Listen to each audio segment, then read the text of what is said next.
Hello everyone, welcome to this lecture. In today's lecture, we're going to introduce arrays. So arrays are basically fundamental data structures in C++ and any programming languages. And they are important because they allow us to store multiple elements of the same time in a single block of memory. So let me give you an example. So we would like to write a program to store 5 numbers in an array and then print them. In order to do that, previously we know from the integer data type we could simply just declare and initialize one number, two numbers, three numbers, four numbers, but they were initialized and declared separately. Here, using arrays, we can do them, we can do it and like declare all of these numbers in a single block of memory. How we are going to do it? Okay, so this is how we declare and initialize an array. So this is the name of the array, which is numbers. This is the size of the array, meaning that this array is having 5 elements, and then this is the data type of the array, which is integer. And when we want to declare and initialize an array, we're going to say that, for example, the data type, in this case int, numbers, the name, and within the bracket we put the number of element of the array, and then equals, and then we write down the element itself. So previously we used to write it something like int a equals 10, for example, int b equals 20, for example, etc. And when we wanted to print them, we were printing them separately. We were just typing it like the value of a is, for example, a and l. So this way we were printing a, and the same way we were printing b, for example. Here we write down b, here we write down b. So this was the old method that we used to print elements and declare and initialize them.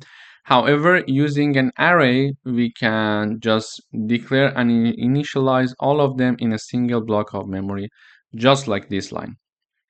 Okay, so we would like to write a program to store 5 numbers in an array. That we did, and print them. In order to print an array, because there are multiple elements in the array, we need to use the for loops. So in order to use the for loops, we are going to iterate over each element of the array and print them one by one. Let me explain you in the code. So we say the numbers in the array are, and then we go to the next line. Then we have our for loops here. So int I equals 0. It starts from 0 and it goes to 5 because we have 5 numbers, 5 elements in this array. And then we increment the value of I one by one. Then we see out numbers, which is the name of the array. Within the bracket we mentioned the I because it's going to print the first time. Let me just type it down here. In the first iteration, I equals 0, and it enters the loop. Then we have the numbers 0, so it will be printing the first element of the array number. When it is printed, it goes back up and I is incremented by one value. Then I now equals 1. Then it comes back and enter the loops and it will print the numbers 1. And the second element, because in here we are starting from 0, now 1 equals the second element of the array. It is going to print the second element of the array, and then it goes back up again and I is incremented by one value. Now I equals 2. When I equals 2, we are having the numbers and the third element of the number. So the first element of the array number equals 10. So in the first iteration, we are printing 10. In the second iteration, we are printing 20. In the third iteration, we are printing 30. And it continues until we have numbers 3, it equals 40. And finally, numbers 4 equals 50. So please note that we started from 0. So this is why we are ending at 4. But all in all, you will see that 5 elements are being printed here. Therefore, all of the elements of the array is expected to be printed. Let me run the code and see how it works. Okay, great.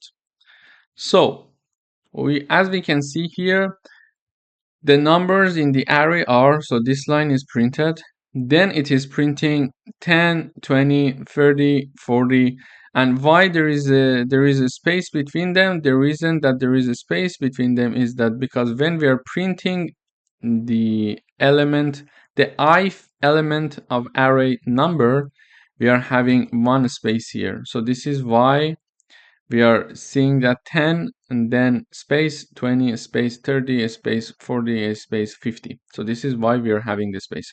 So to summarize, we learned that we can have we can have an array to store multiple elements of the same type in a single block of memory like this. And when we are going to print elements of an array, we need to use for loops to do that. And why we need the for loops? Because there are many elements. There might be several elements, a few elements in an array, so it's not a single element. There are a few elements that if we want to have an efficient code, we can just iterate over each one of the elements and then print them instead of just manually printing them one by one. Thank you for watching. In next videos, we're going to do some coding exercises regarding the arrays. Hello everyone, welcome back. In today's video, we are going to do some coding exercises for the arrays. So we would like to write a program to find the largest number in an array of 5 integers. First, we learn that how to declare and initialize an array. Here we need to declare and initialize an array with 5 elements. So the elements should be integers. So we know that in the declaration we write down int, then the name, and then 5 elements, and we just randomly put some numbers, 5 elements for the array, and then we need to know how to find the largest number in this array. To do that, initially we initialize one integer as to be the first element, as to be equal to the first element of an array. This is just an assumption. We are going to first assign the first element of an array to this max integer initially, and then we are going to perform some tasks on and some iteration over the different elements of the array, and then we are comparing each element of the array with this max integer. So if a number in an array, if an element in an array is larger than this max value, we are going to assign that number to max. To do that, we need a for loop. So here we declare and initialize the array. Then we are initializing the max to be the first element of the array. This is just an assumption. We can put it to be like the second element, the last element. This is just an assumption to start from somewhere. Then, in order to find the maximum element in the array, we are going to have a for loop. So we are going to have a for loop that is int I equals 1, I lower than 5, I plus plus. And because already the first element is assigned to the max, we are not going to iterate over that. We could do it, but it's redundant because already we know that the first element equals max, so we're not going to iterate over that. So this is why we suggest to assume that max equals the first element.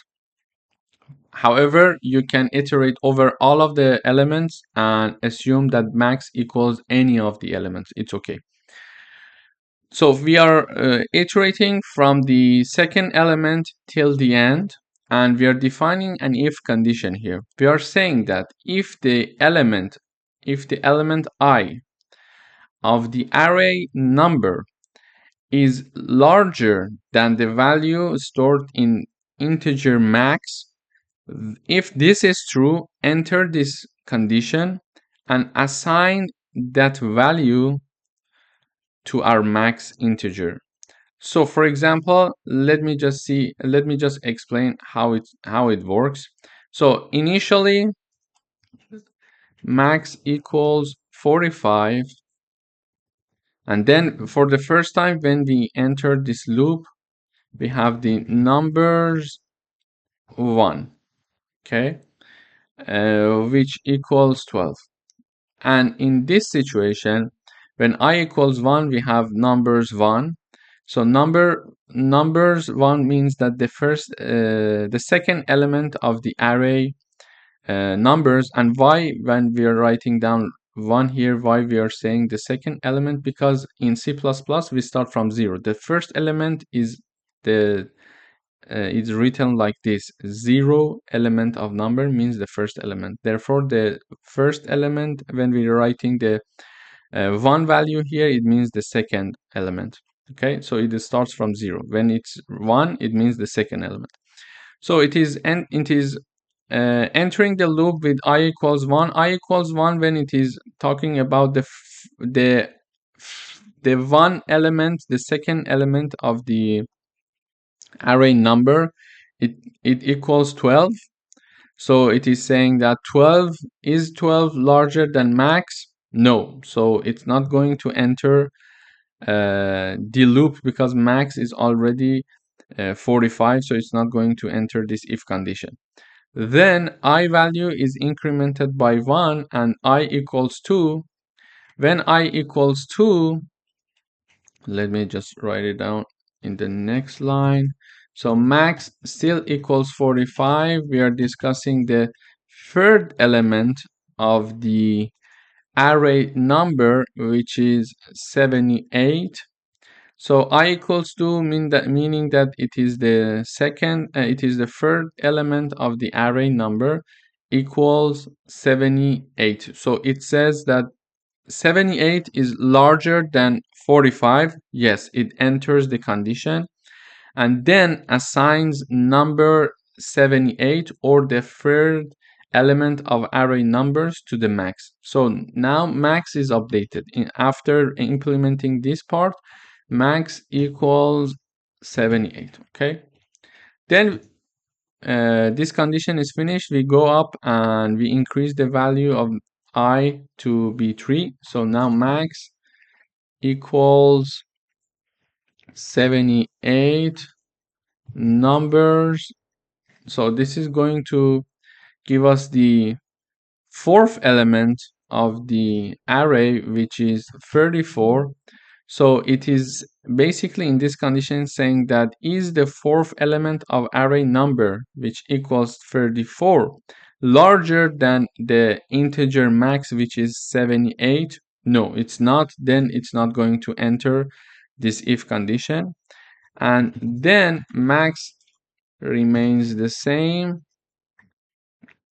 Max remains the same, and numbers, we increment the value of I by 1, which is its max value now, because for I must be lower than 5, not lower than or equal than 5. So now I is 4. It's going to discuss the fifth element of array number, which is 56. So it is basically asking, is 56 larger than 78? No, it's not. Therefore, it's not going to enter the if else condition again. And when everything is done, so that in the next round, we are not going to enter the for loop, because now I is incremented by another 1 value. It will become 5. 5 is not lower than 5. Then it's not passing this condition and it's not going to enter this for loop anymore.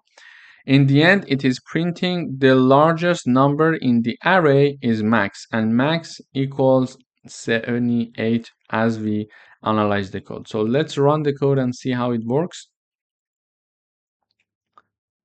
Okay, great. So here we see the largest number in the array is 78. So this is the procedure how we can find the largest value in an array. If we want to find the smallest number in an array, we simply just reverse the code and we're just putting is number lower than max, and if this condition passes, we are assigning that number if into the max. Thank you for watching. Hello everyone, welcome back. In today's lecture, we are going to do another coding exercises for arrays. We are going to write a program that takes 5 numbers as input and store them in an array. And then it calculates their average. To do that, first we initialize an array with the size 5. It is named numbers and its type is double. And in order to have an average, we first need to know their sum. So we are initializing a double sum equals to 0. It is initialized to 0.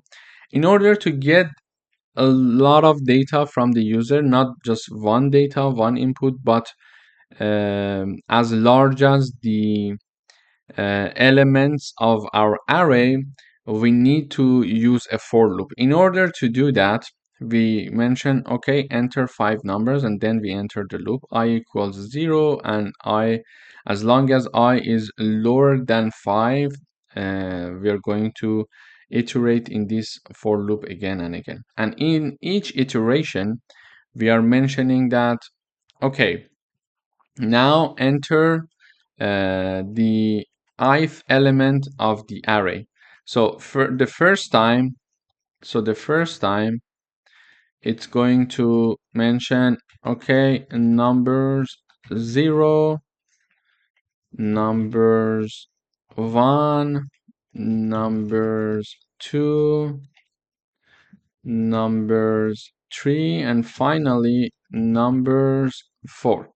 So it is going to ask you enter 5 numbers, and then you're going to enter 5 numbers continuously, and you're separating them with the enter button.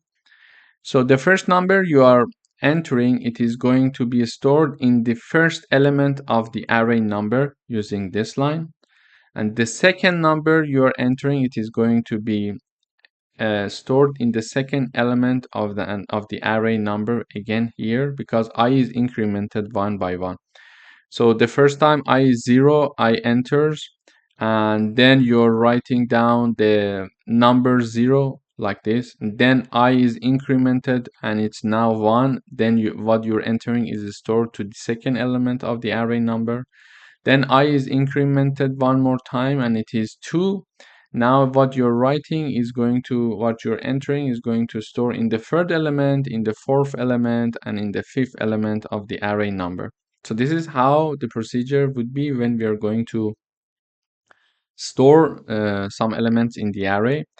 And finally, after each iteration, it is going to store the sum of these numbers. So this sum was initialized to be 0, but whatever you're entering, it is going to be added to sum. So the first time, let me just run the code once.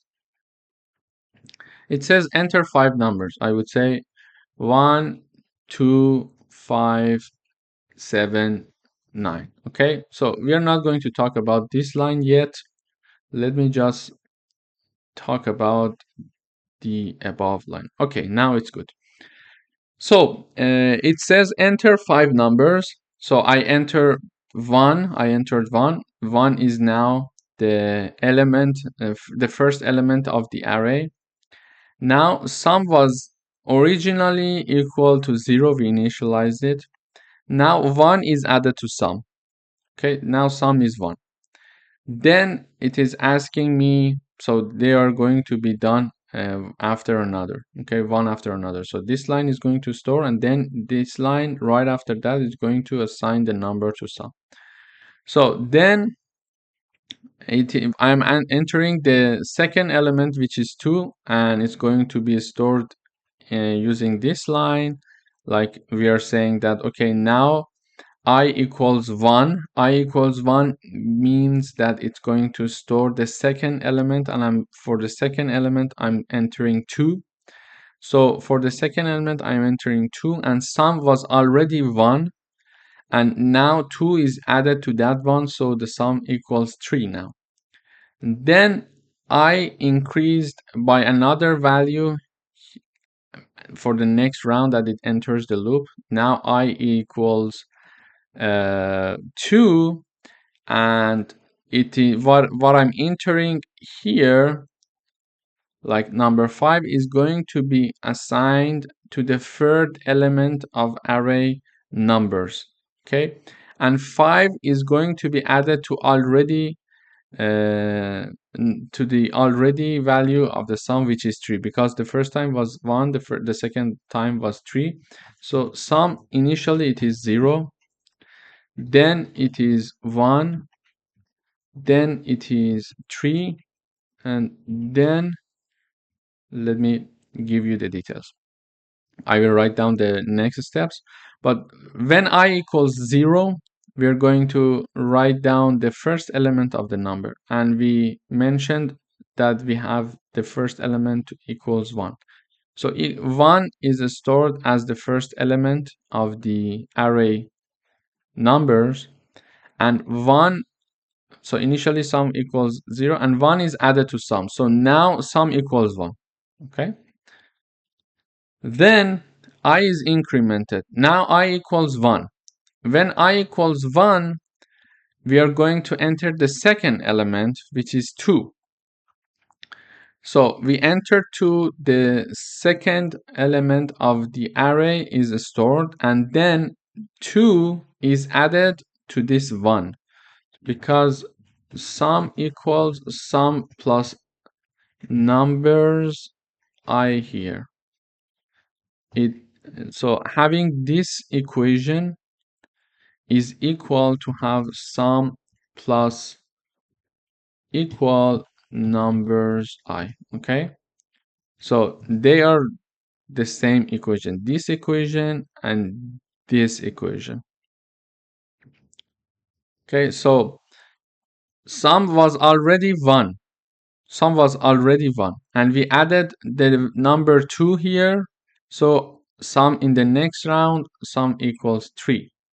Okay, then I equals 2, because in the next iteration I equals 2. When I equals 2, I entered number 5, which will be the third element of the array. So the third element of the array is stored as to be numbers 2. Okay, then sum was already 3. Now I'm adding sum equals 3 plus 5. So then sum becomes 8. So the next value of the sum will be 8. And then we are increasing the value of the I another time and another time until the end. So we are entering all elements, and each element is being accumulated in the sum one by one when they are added. And when everything is finished here, we are just printing the value of the average. How? We are initializing a double called average, and the sum is divided by the number of the elements of the array. In this case, it is 5. And then we are printing out the output. So based on our input here, like 1, 2, 5, 7, 9, let me just print also the value of sum here. Cout the value of sum equals, then we are printing sum here and del. So 1, 2, 5, 7, 9. Okay, let me just 1, 2, 5, 7, oops, 9. Okay.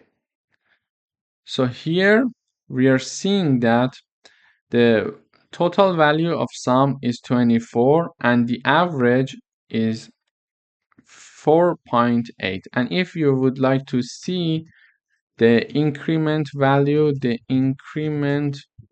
of sum in each iteration, I can simply print it here.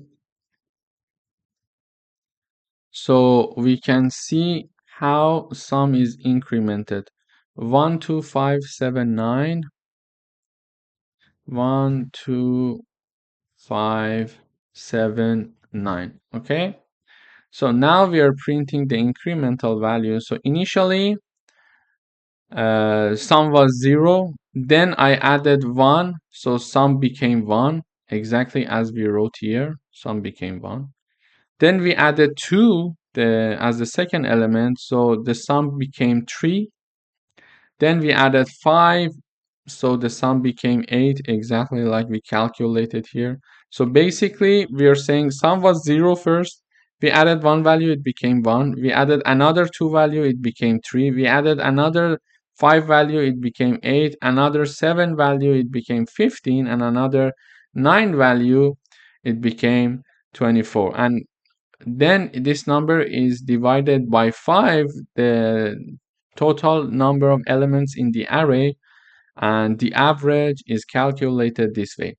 So this exercise was very easy and straightforward.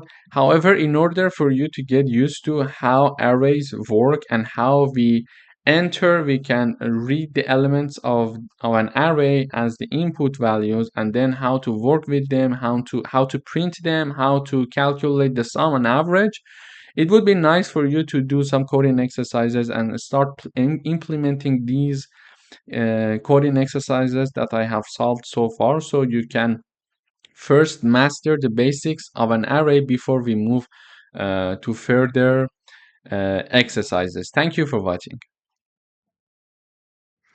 Everyone, welcome to another lesson. In today's video, we are going to learn how to integrate arrays and functions. So we know that in order to reduce the amount of repeated information in the code, we need to write functions. So simply in the int main function, we call another function or many other functions that do certain things for us instead of just repeating those operations in the main body of the code. To do that, we use functions. So for example, if we would like to know the sum of a few numbers, we can define a function that does the sum of two numbers, for example, for us. And every time we call the function, it is going to give us the sum of those two numbers.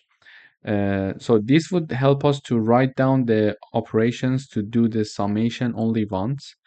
However, we can call it several times instead of writing the summation operations several times in the main code. So this is why we actually need to write the functions. For example, here is a void function that we have here. And simply we are just calling the function and everything done, everything else is taken care of. So in this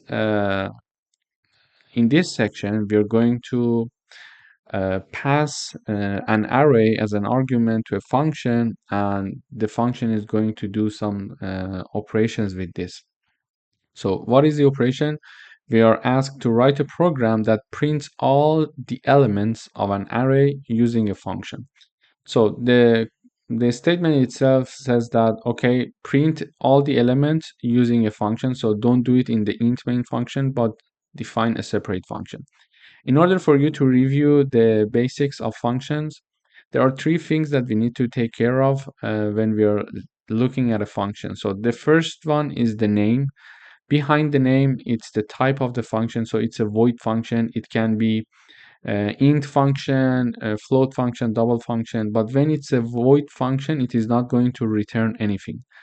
If it's a function of any other kind, for example, here we have an int, we're going to return some value. If it's a float or whatever, there is a return value to be passed, but for a void function, we have no output. It's just going to do certain tasks for us, or maybe print something for us, and that's it. So first thing is the name, then the type of the function, and in the parentheses we have the arguments of the function that are separated with a comma.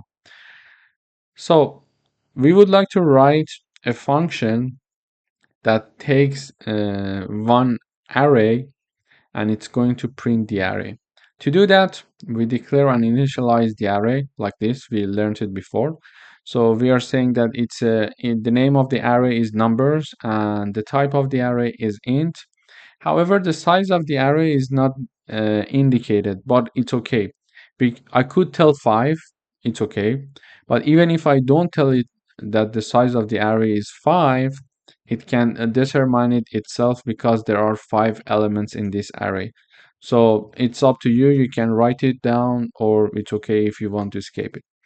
Then we need to know the size of the array. So there is a predefined expression in C++ that gives us the size of the array, or of one element, one integer, etc. And it's the size of. So using this, we calculate the size of this array. How to do it? This is a formula. So we initialize one integer called size, and we divide the size of the array by the size of the first element. Why do we do that? So by doing this, for example, we are having an array of 5 elements, and when we are calculating the size of the full array, and each element is going to, for example, take 4 bytes of the memory. When we have 5 elements, it's going to take 20 bytes. And then when we divide it by one of the elements, we are going to understand how many elements it's having. For example, assume that each element is consuming 4 bytes of memory. So when we have 5 elements, it's going to have 5 times 4, it's going to have 20.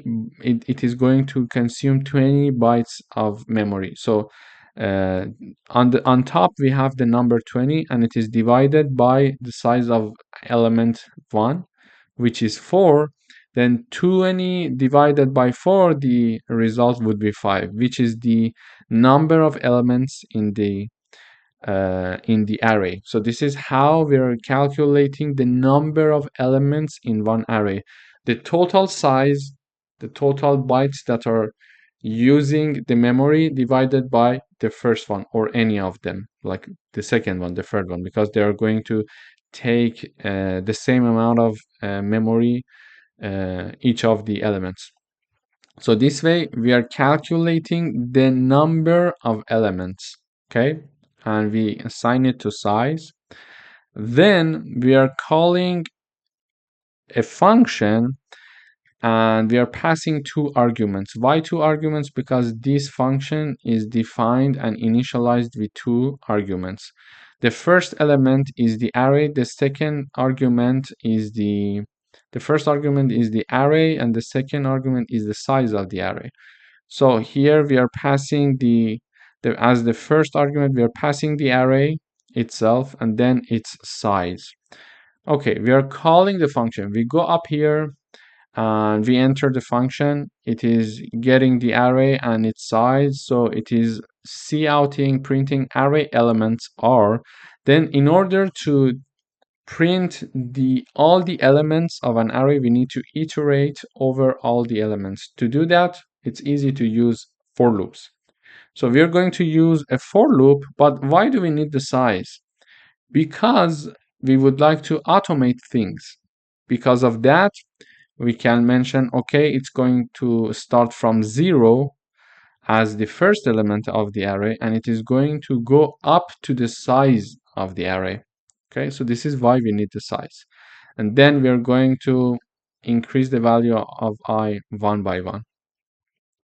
To do that, let me run the code once so we see the result, and then we continue with analyzing the code. Okay, great. So here it is saying that array elements are 10, 20, 30, 40, and 50. It's printing everything. So this is what we wanted. And there is one space between these, each of the elements. That space comes from here. So let's start by analyzing the code again.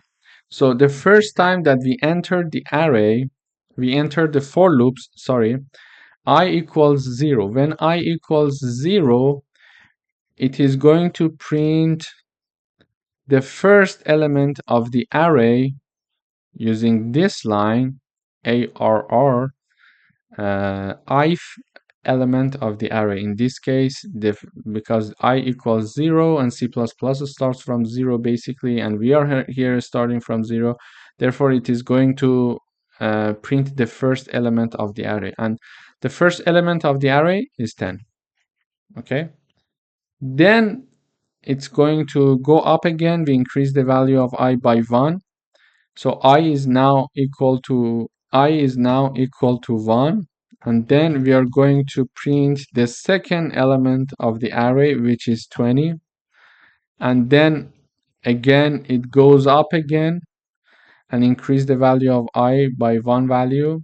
So now this time we enter the loop I equals 2, and we are going to print the third element of the array, which is 30, etc. until the end.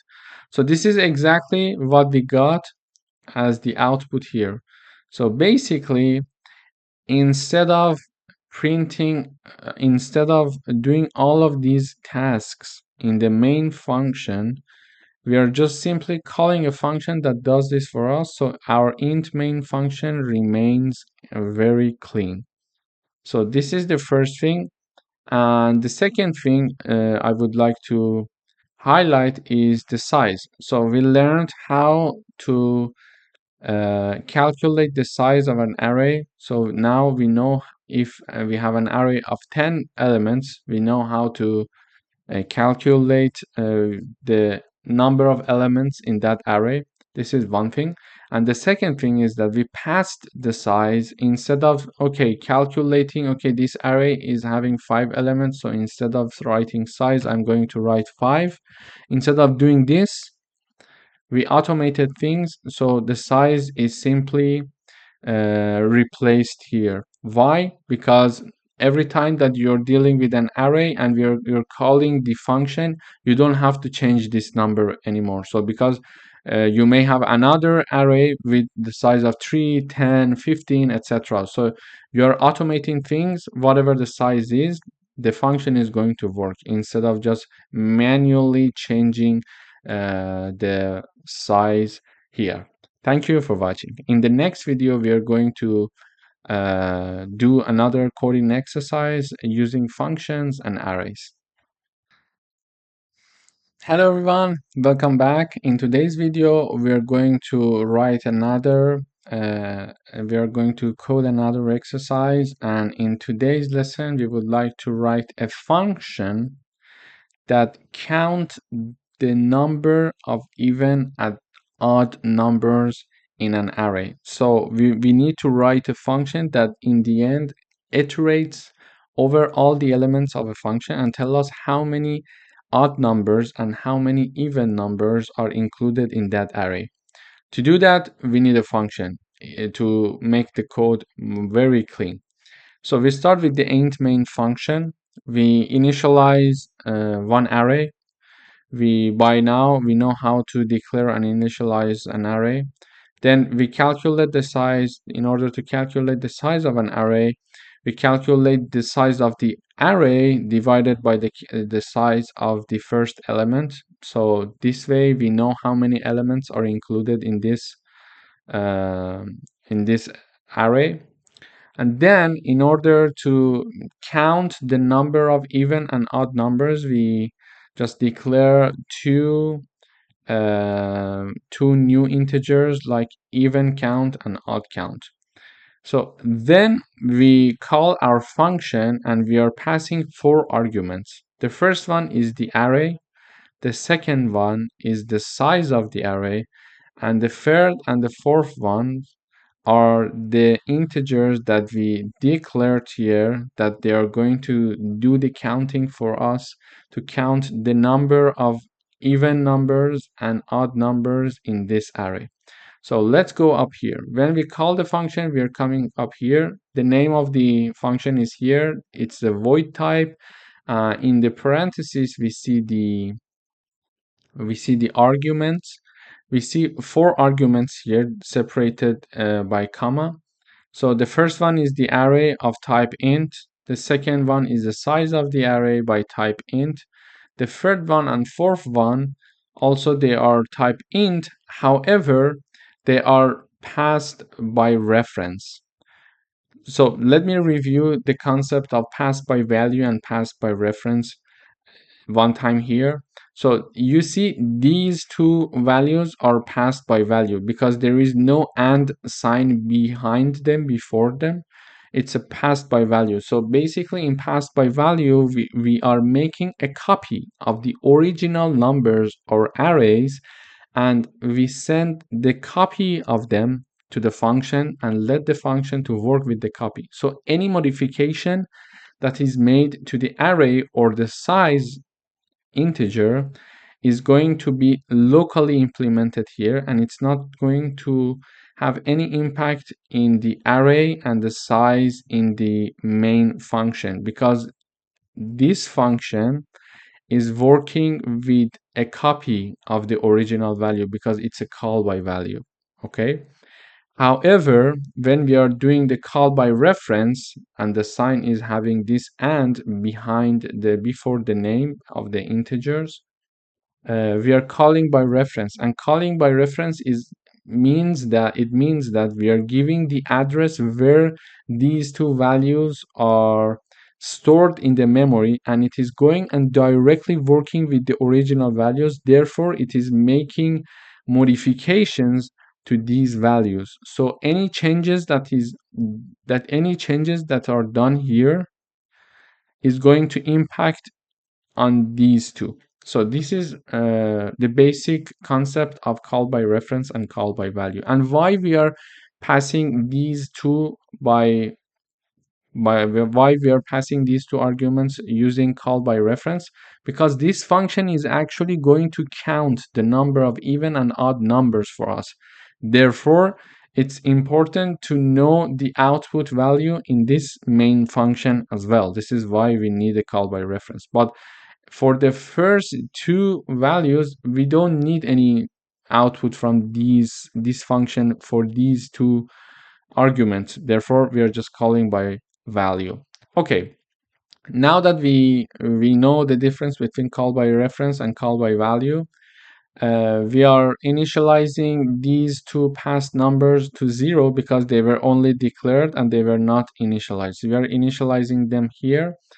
In order to iterate over all the elements of an array, we need to use for loops. So we start from 0 and we go up to the size. This we know from before, and we are increasing the value of I one by one. So we are going through all the elements one by one. And then in order to see if a number is odd or even, we need to define if-else conditions. To do that, we say if the ith element of array is divided by 2 and its remainder, using modulo sign here, and its remainder equals 0, it means the number is even. Therefore, increase the value of even count by 1 because we found one even number. And if this condition is not going to pass, go to the else, because if the number is not even, it is for sure an odd number, and increase the odd. Okay, let me make some further analyze of the code here, so it would be easier to follow. So we are starting to we start to go through all the elements of the array here. And the first one is 10. So I equals 0, we enter the loop. Here I equals 0, we enter the loop. And it is investigating to see if the first element, the ith element of the array, which is the first one in this case, because I equals 0, if this number is divided by 2, its remainder equals 0 or not. The first element of the array is 10. So 10 divided by 2, the remainder will be 0. Yes? So the remainder equals 0. Therefore, it's an even number. So we say even count equals 1 now. Then, when this condition is passed, we are going up again, and now I equals 1. Therefore, we are investigating the second element of the array. So we are saying that basically we are entering with I equals 1. We are basically discussing array in the bracket 1, which is the second element of the array, which is 15. And we are basically saying that if 15 is divided by 2, its remainder equals to 0 or not in this line. Okay? We are saying that 15 divided by 2, the remainder equals 0? No. When the answer is no, it's not going to enter to this part. It's going to escape because it's not passing the condition. Therefore, it is going to enter the else part, and it is increasing the value of odd count equals 1 now.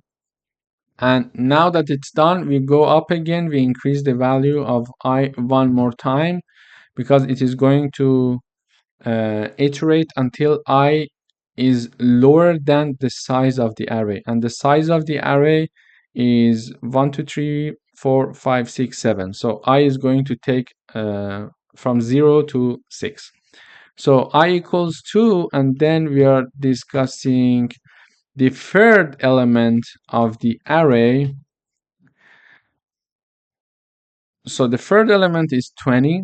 We are basically in this condition discussing if 20 is divided by 2, the remainder will be equal to 0. Yes? Yes, this is true, because 20, if it's divided by 2, the output will be 10 and the remainder is 0. Therefore, we are going to increase the value of the even count another time. So this time it is equal to, because previously it was 1, and then we are increasing another time in this line, so it equals to. Okay, now I equals 3. We are basically discussing the fourth element of the array. So the fourth element is 25. I equals 3, it enters, it says that ARR in the bracket number 3, which is the fourth element of the array. If it's divided by 2, its remainder equals to 0 or not. So here basically 25, if it's divided by 2, the remainder is not going to be equal to 0. Therefore, it's not going to enter this condition, and it's going to enter else. And when it enters else, it's going to increase the odd count integer by another 1 value. So odd count, previously we had it here, it was equal to 1. And now it is we are going to add another 1 number to it. So it is going to equal to 2. So basically this is the logic of the code. Now if I run, you will see how many odd and even numbers we have in this array. So basically 1, 2, 3, and 4 even numbers are included in this array, and we have 3 odd numbers in this array. So let's run. Okay, great.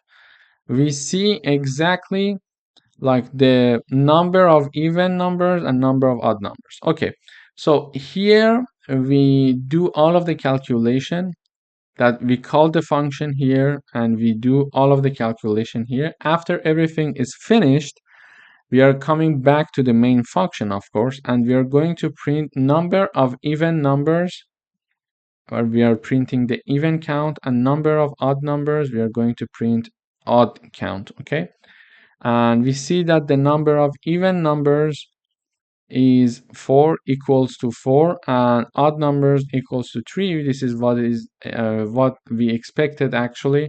And the important thing, just to summarize and highlight, is to do this by calling by reference, because these two numbers are going to change here. We are actually calculating their value one by one. Here we are incrementing their value, and then we are printing the final value that we got here in the main function. So if it's a call by value, it's not going to have the output the correct number, because it's not going to change. When the function is finished, it's finished and everything else is deleted. Thank you for watching. Please make sure that you do these coding exercises yourself, because it's very important. They may seem and they may look easy and understandable, but you will never make errors until you do it yourself. So please do go ahead and do it yourself. Please make errors, because it's important to know where the errors come from, and then you can improve from there. And you can always come back to these videos and review the logic and analyzing the code, so you will find exactly how you need to improve your coding. Thank you for watching. Hello everyone, welcome back to another coding exercise session. In today's video, we are going to do coding exercises with respect to the arrays and functions. So we would like to write a program that checks whether a given number exists in an array using a function. So basically what we understand from this statement is that we need to write a function that checks if a given number exists as one element of the array or not. So to do that, we have the int main function here. We are initializing and declaring one array. We know from before how to do it. Then we are calculating its size to see how many elements this array is carrying. In this case, it's going to be 5. And then we are initializing the target, we are declaring the target integer, which is the given number that is going to either be decided that its number is it included in this array or not. So this target is going to be read from the user. Like I'm going to enter like one number, as for example 7, and we need a function to see if this number 7 is included in this array or not. Is it one of the elements of this array or not? So this function is basically going to do that. So we initialize the target integer, and we are sending a message to the user saying that enter a number to search, and then we are storing it using a scene syntax.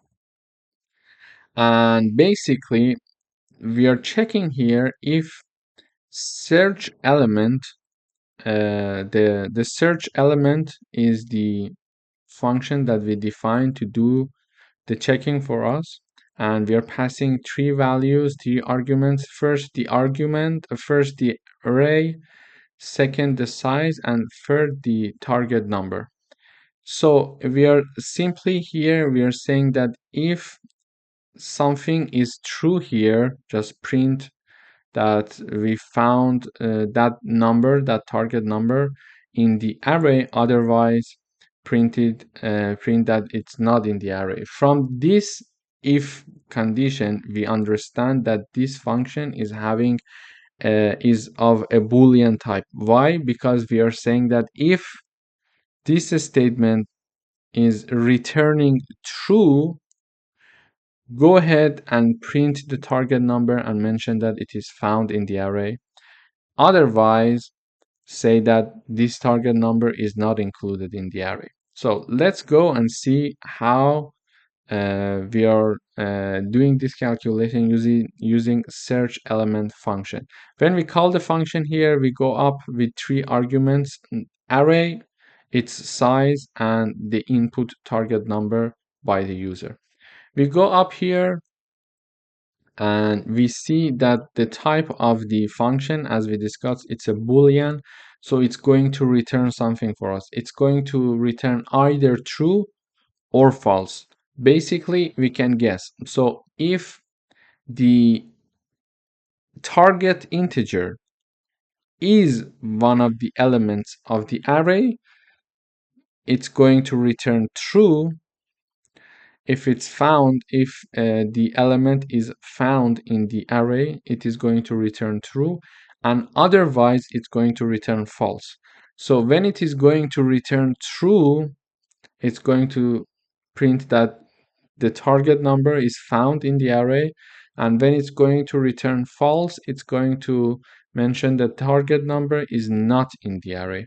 So basically, this function, this is the name, this is the type, which is Boolean, and these are the arguments of the function that are separated using commas. So the first one is the array, the second one is the size of the array, and the third one is the target number. And all of them are passed by value because we are not going to make any modification to them. We're just going to work with their values. This is why we're not calling them by reference.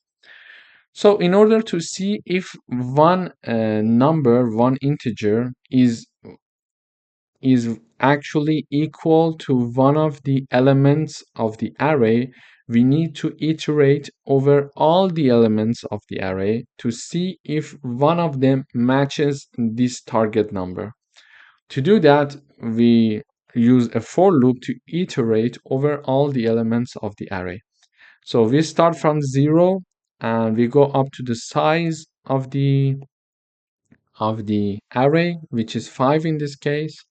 And one by one, when we are passing through, we are saying that, okay, is this element equal, is this target number equals to element ith of that array? So let me just analyze the code further. It's more clear for you to understand. So let me just mention that, for example, I choose the target number to be like 18. Okay, so I would say target equals 18. So when target equals 18, initially I equals 0 and it's going to enter the for loop. So when I equals 0, it is going to investigate whether the first element of the array equals target or not. And this means that we are checking to see if 5 equals 18. How? So I chose 18 to be the integer target, I equals 0, and when I equals 0, when we are investigating this condition, we are basically investigating this. So the first element of the array, is it equal to the target number? And basically it means that the first element of the array is 5 and the target equals 18. Therefore, we are mentioning if 5 equals 18. So if this is the case, it is going to return true. So it is existing. It exists, and it's going to return true here. And then we are getting out of the loop, and we are simply printing that, okay, the target number is found in the array. But in this case, this is not the case for us, okay? So as this is not the case, target is still 18 because we are not going to change it. It's a one-time chosen value. Then it is going to investigate I equals 1, which happens to be something like this. So when I equals 1, we are simply saying that, okay, the second element of the array equals to target or not. In this condition, we are investigating this. And since the second element of the array is 10, we are basically investigating if 10 equals 18 or not. This is not true, okay? So when it is not true, again, it is going up and increasing the value of I by another of I by another one value. So now I equals 2, which means that we are going to investigate the third element of the array. So when we are investigating the third element of the array, we are basically mentioning, is 15 equal 18? No, it's not true again. So it's going to go to another round of the loop. This time, again, target is 18, I equals 3, and it means that we are investigating uh, the fourth element of the array, meaning that we are saying, does 20 equal 18? No. And then for the last time, we are going to increase the value of I another time. So I equals 4 now. And then we are discussing the fifth element of the array, and we are basically saying, is 25 and 18, are these two numbers are equal? No, we didn't find any answer to return true because neither of these equations are correct. So it's not going to enter this if condition. When it's not going to enter this if condition, it's not going to return true. And then when it is exiting this condition and this for loop is finished because we reached its upper limit, which is 4. Why? Because when I is 4, it is lower than the size of the array, which is 5. So 4 lower than 5. When we are increasing the value of I another time, I becomes 5, then 5 is not lower than 5, therefore it's not going to do another for loop. So we exit here and we are simply saying that, okay, return false because we didn't find it. So basically, let me run the code and enter the target 18. We are expecting to see 18 is not in the array. So let me run. So enter to search, I'm saying 18. Okay, it is saying 18 is not in the array. Okay, so and how it is deciding whether it's in the array or not, using these analyzes, we are understanding it. But what if we are mentioning number like 10 as the target value? If we mention the number 10 as the target value, so let me just revise these numbers. Okay. So if the target value is 10, I starts from 0. It is comparing the first element of the array, which is 5, with the target number, which is 10 now. And we are saying, okay, does these two numbers are equal or not? These two numbers are equal or not? So it's no, the answer is no. Therefore, we are going up again in the for loop statement and we are increasing the value of I by another one value. So I equals 1 now because it starts from 0. Okay, I equals 1. So we are basically, when we are investigating this condition, we are basically saying that we would like to see if the second element of the array equals to the target value, which is 10. Basically, we are saying, does 10 equal 10? Yes, the answer is yes. When this makes sense, when this condition makes sense, it actually enters this condition to return true. When it returns true, the work of the function is done, it's finished. And here it is simply mentioning that, okay, target value is found in the array.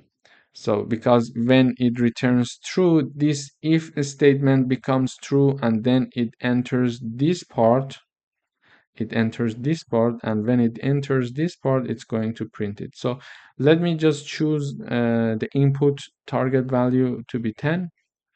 Okay, it says that 10 is found in the array. So basically, this is how we did the coding exercise and we analyze the code, it would be nice for you also to start doing these analyses for yourself to make sure you understand all the steps one by one.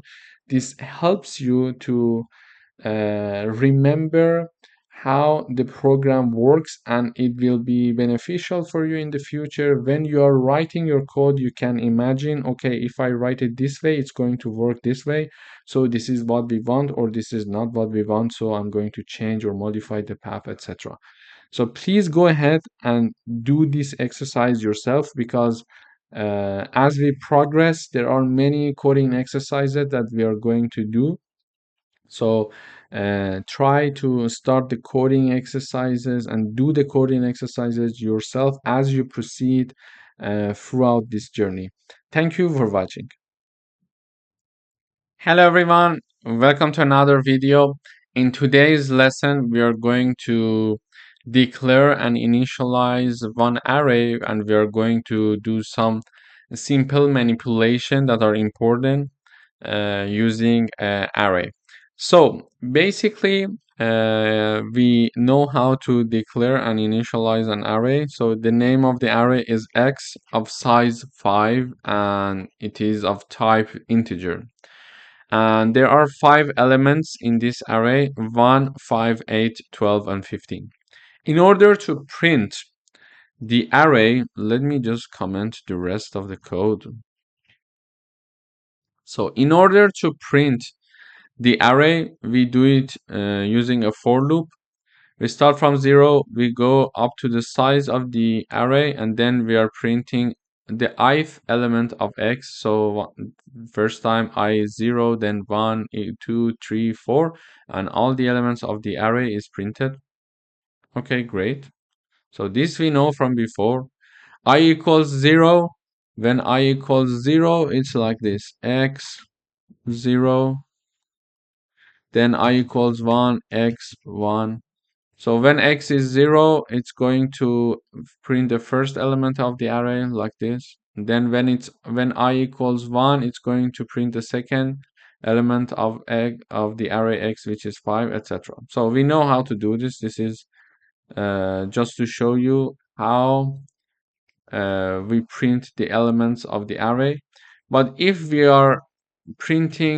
would like to print specifically one element of the array, we can simply do something like this. So we name the array, and then we are going to call the uh, element of the array that is in braces. So in the braces, we are saying 0. It means that call the first element of the array. Then we are having in the braces, we have the number 1, which is going to call the second element of the array, and then the third, then the fourth, and the fifth elements of the array. So this way we also can print the elements of the array. But if we are only willing to print for example, the fourth element of the array, so the fourth element of the array is this one, because C++ starts from 0. So this is the first element, second, third, and the fourth element of the array is x, the name of the array, and in braces we type down the number 3. So it's going now to print us the fourth element of the array, which is 12. Okay, so this is another point. These are very basic operations, but I think it's important to know them before we dive into more advanced parts of the array. So basically, we can manipulate array elements. So initially, the first element of the array was equal to 1. Here, I'm assigning number 10 to be the first element of the array. So if I print again the array, we will see. Let me just print also the array here.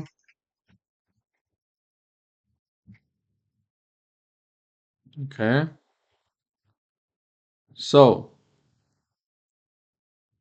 yeah. So we see that when we initialized the array, the elements were like 1, 5, 8, 12, 15. We printed it.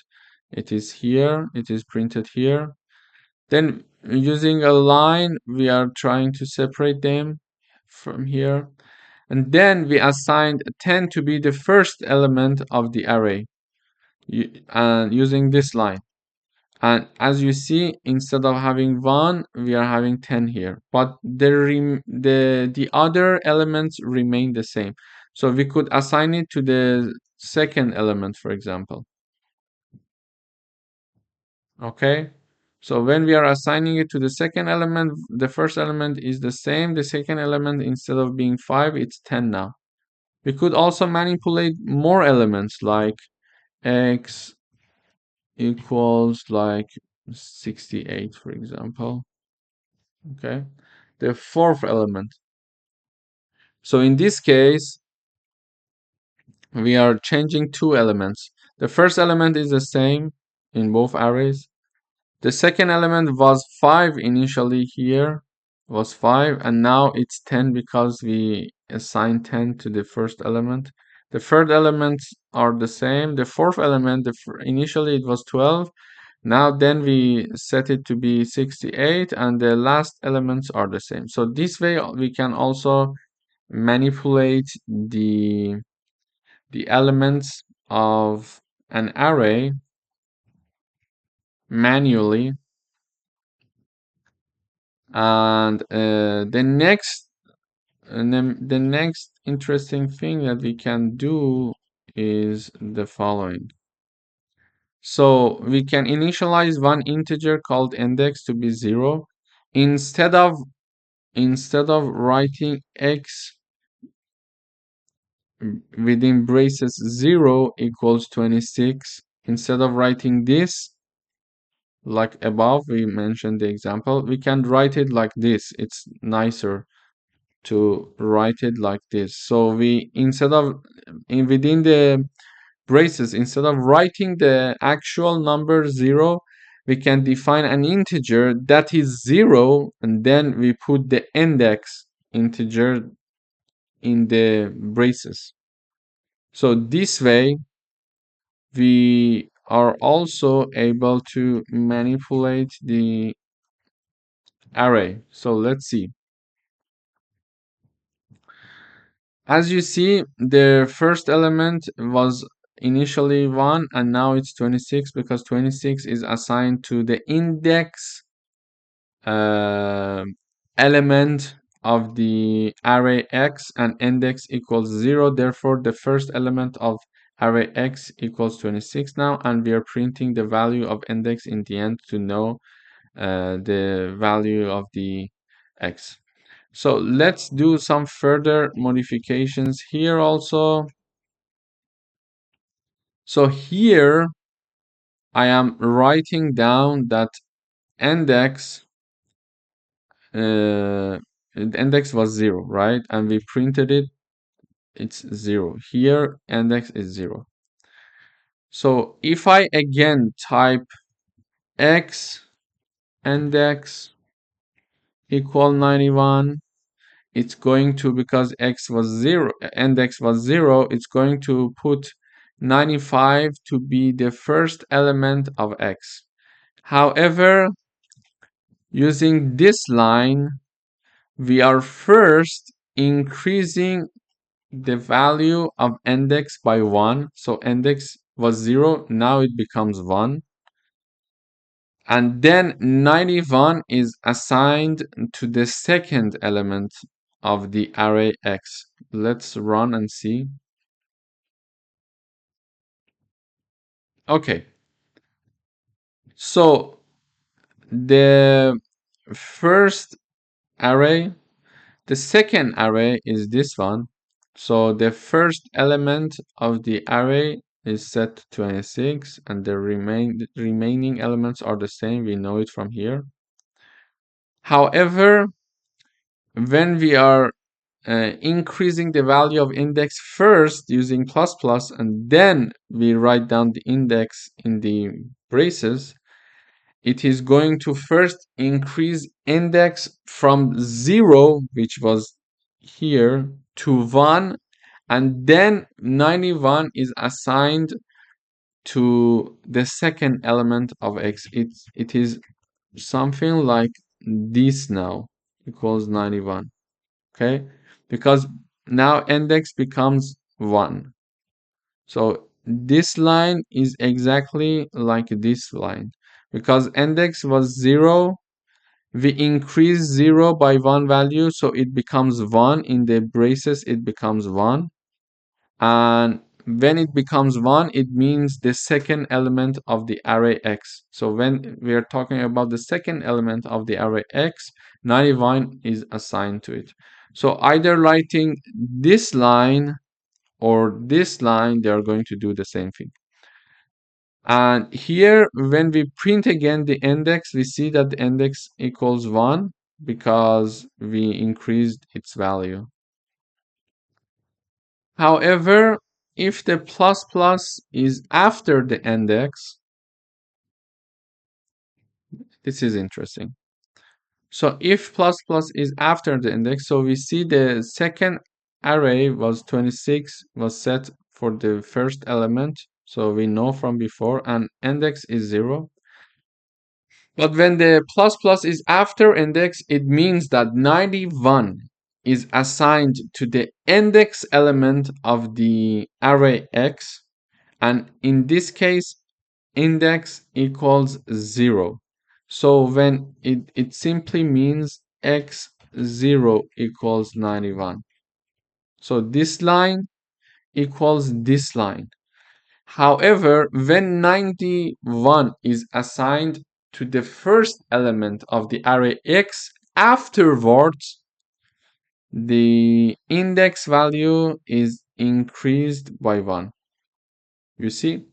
So when we have the index, after that we have plus plus, it means that 91 is going to set to the indexed element of the array x, and in this case index is 0. Okay, 91 is going to assign to the first element of the array x. When the assignment is done, then increase the value of index by 1. So this is why we are seeing that the index value is 1, however 91 is assigned to the first element. So it's important to know where to put the plus plus depending on what we expect it to be. So let me just keep it afterwards. So 91 is going to assign to the first element of the array x, and then index is going to increase by 1 value, so index becomes 1. Let's do the last example here. When we are doing the last example here, okay, let's go up and review everything. So we initialized one array, we're printing the array, and this is the original array. Then we are changing the first element of this array. We initialize index to be 0. Then we say that the first element of the array x equals 26, and then we print the array. We print the array, we see that both arrays are having the same last 4 elements, but the first element is modified because of this line. And this line equals this line exactly because index equals 0. And then we print the value of index, it's 0. Then we are mentioning that, okay, now index is 0. Therefore, assign 91 to be the first element of the array x. Why first element? Because index is 0, it's going to assign it to the first element. When the assignment of 91 to the first element of array x is done, then increase the value of index by 1 using these two plus plus sign. So 91 and then we print the array. So this way 91 is assigned to the first element of the array. We see that it is modified from 26 to 91. But when we are printing the value of index, it's going to print value 1. And in the end, since index now equals 1, when we are writing this line, it means that put the 68 to be the index element of the array X, and index equals 1. Therefore, it's going to set 68 to the second element of the array X, and then it's going to print, the array. It's going to print the array.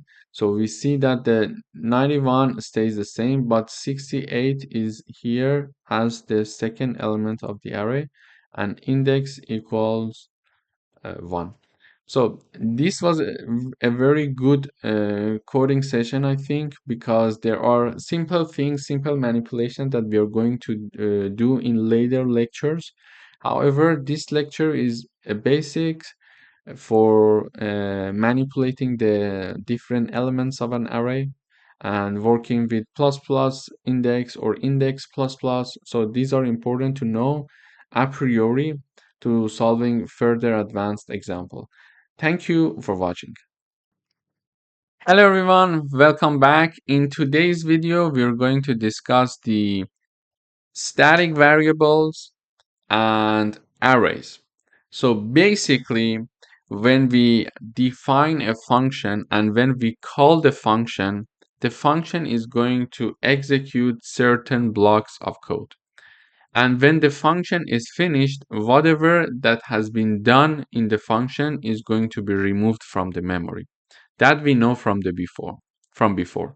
However, in order for the function to retain some part of the values that we initialized in another call, it is necessary to use static variables. Let me give you an example.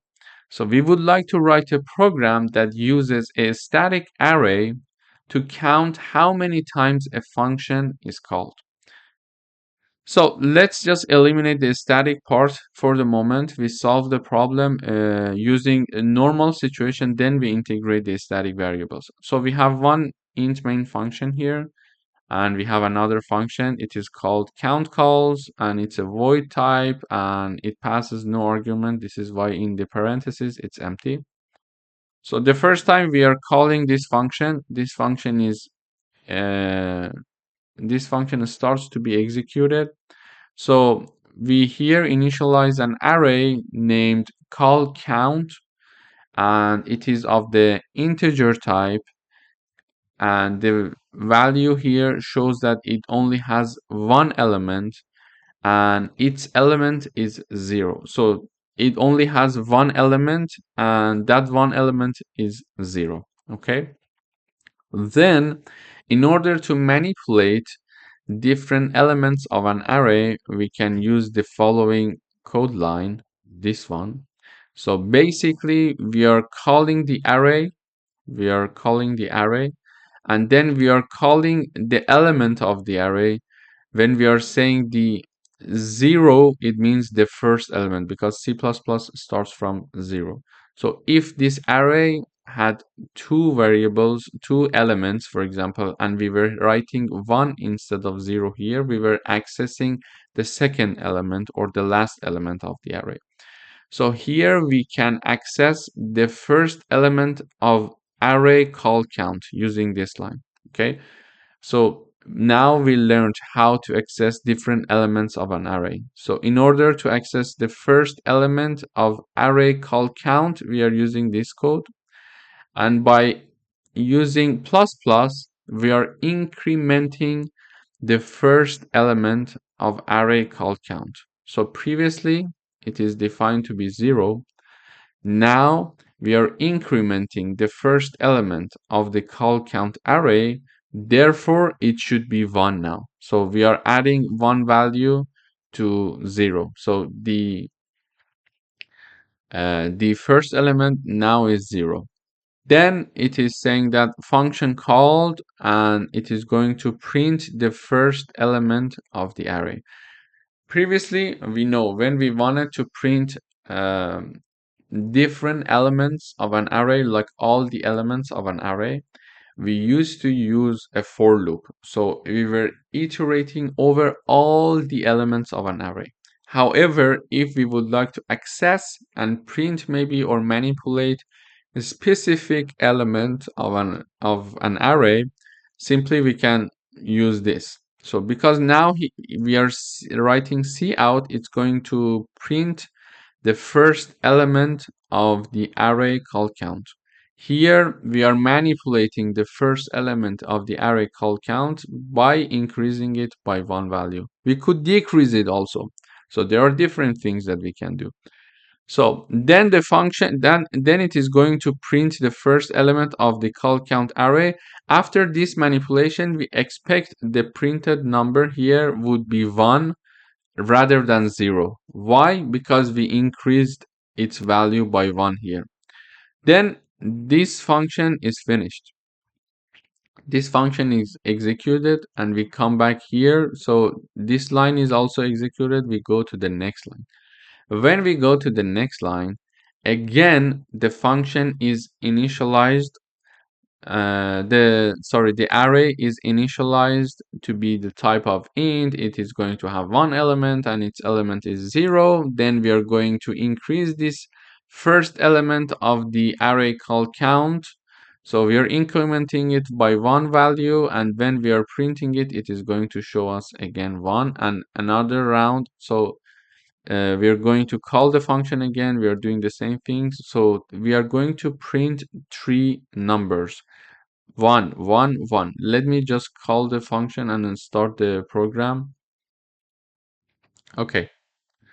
Here we see that for the first time it is calling the function. It is declaring and initializing the array, and then it is incrementing the value of the array here.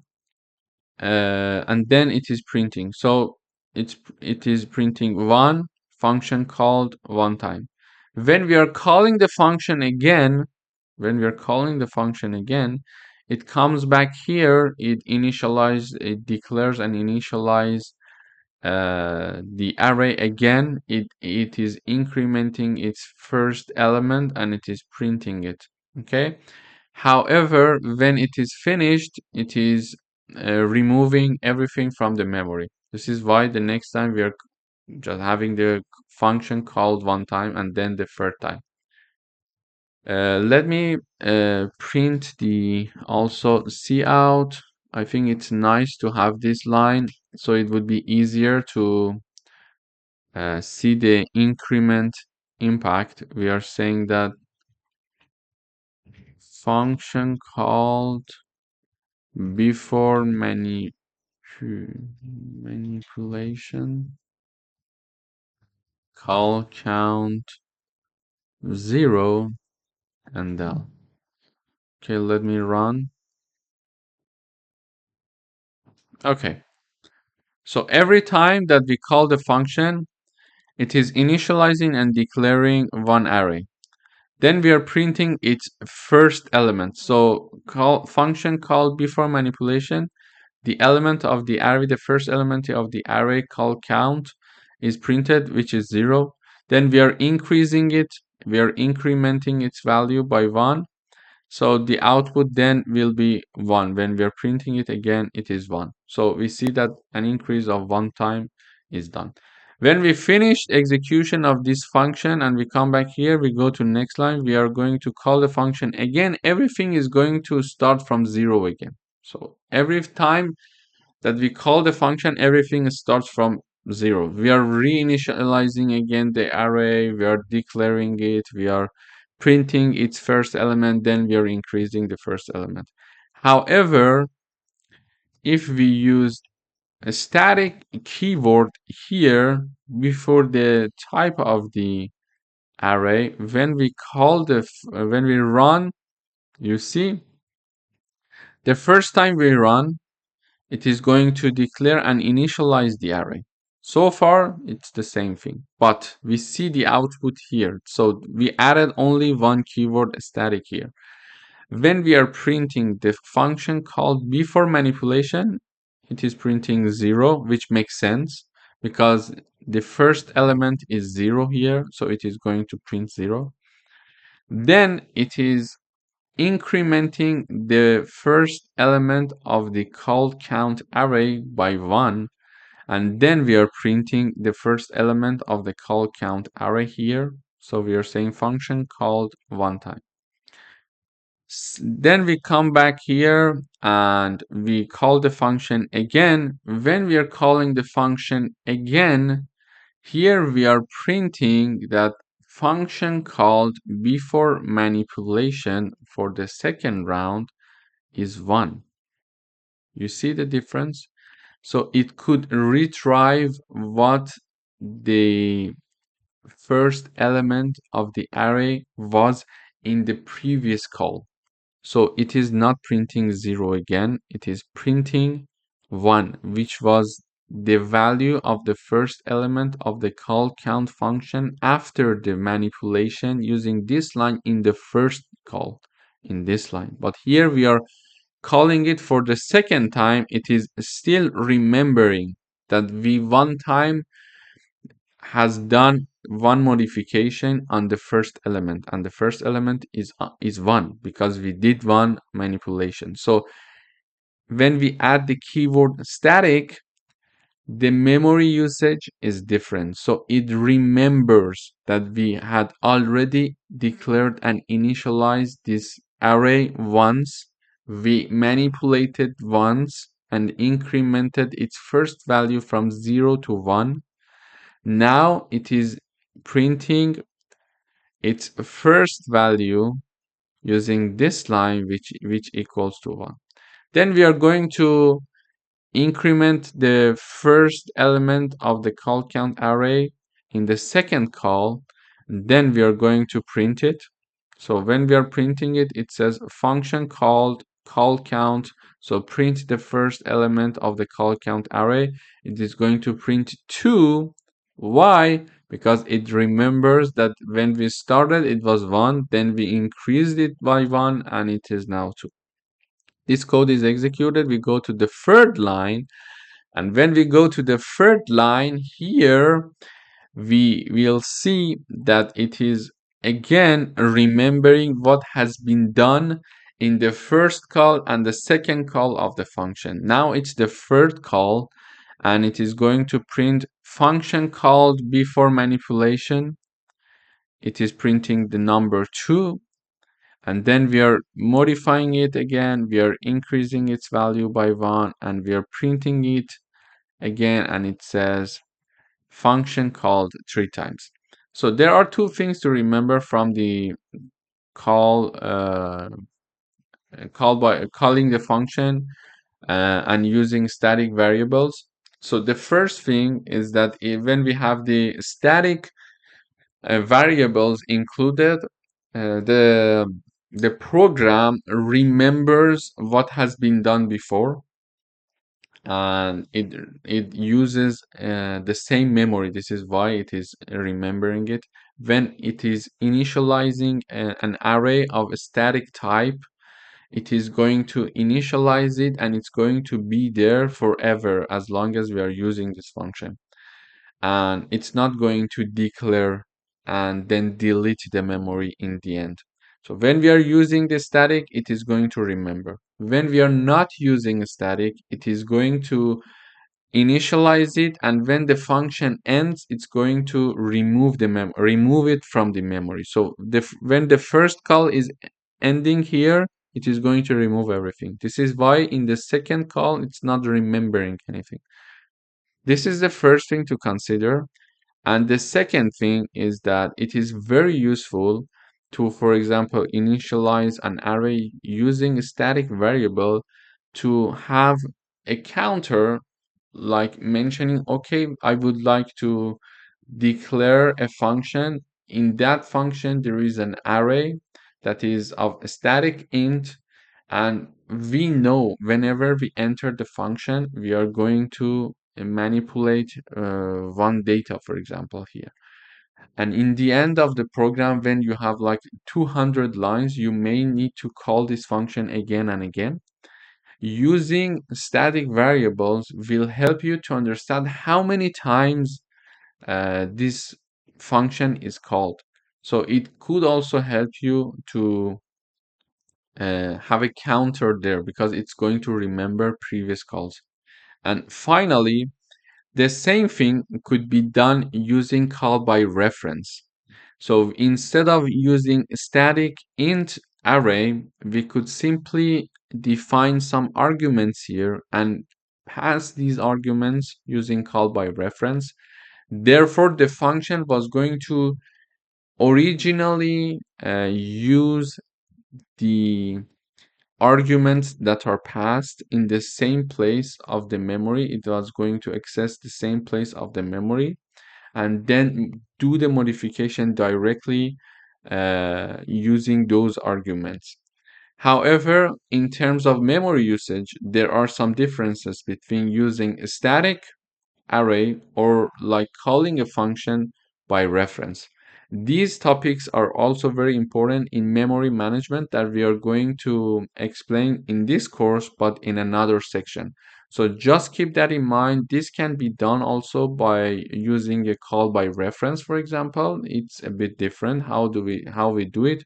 So basically we need to remove this static keyword and we are going to define some arguments here and we pass the arguments using this function and we have the and sign before the arguments to mention to give the program the sign that we are using call by reference.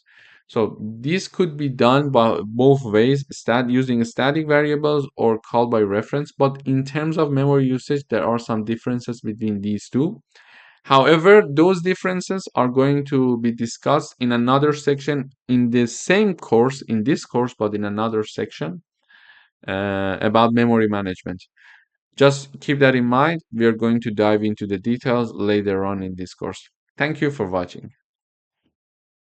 Hello everyone, welcome back to another video. In today's video, we are going to do one coding exercise using arrays and static variables. However, before going through that coding exercise, I'm going to give you a little bit of concept about one type of arrays. So we start in the int main function. These parts are commented, so this is for our coding exercise. We're going to discuss them later on this video. But here, something that I would like to mention is that we learned how to declare and initialize an array. So this is an array of size 5 with the type integer. And all of its elements are set to 0. So when I print the print of the elements, when I want to do that, I write a for loop. It starts from 0 up to 5. When I lower than 5, and then increment the value of I by 1 time in every iteration.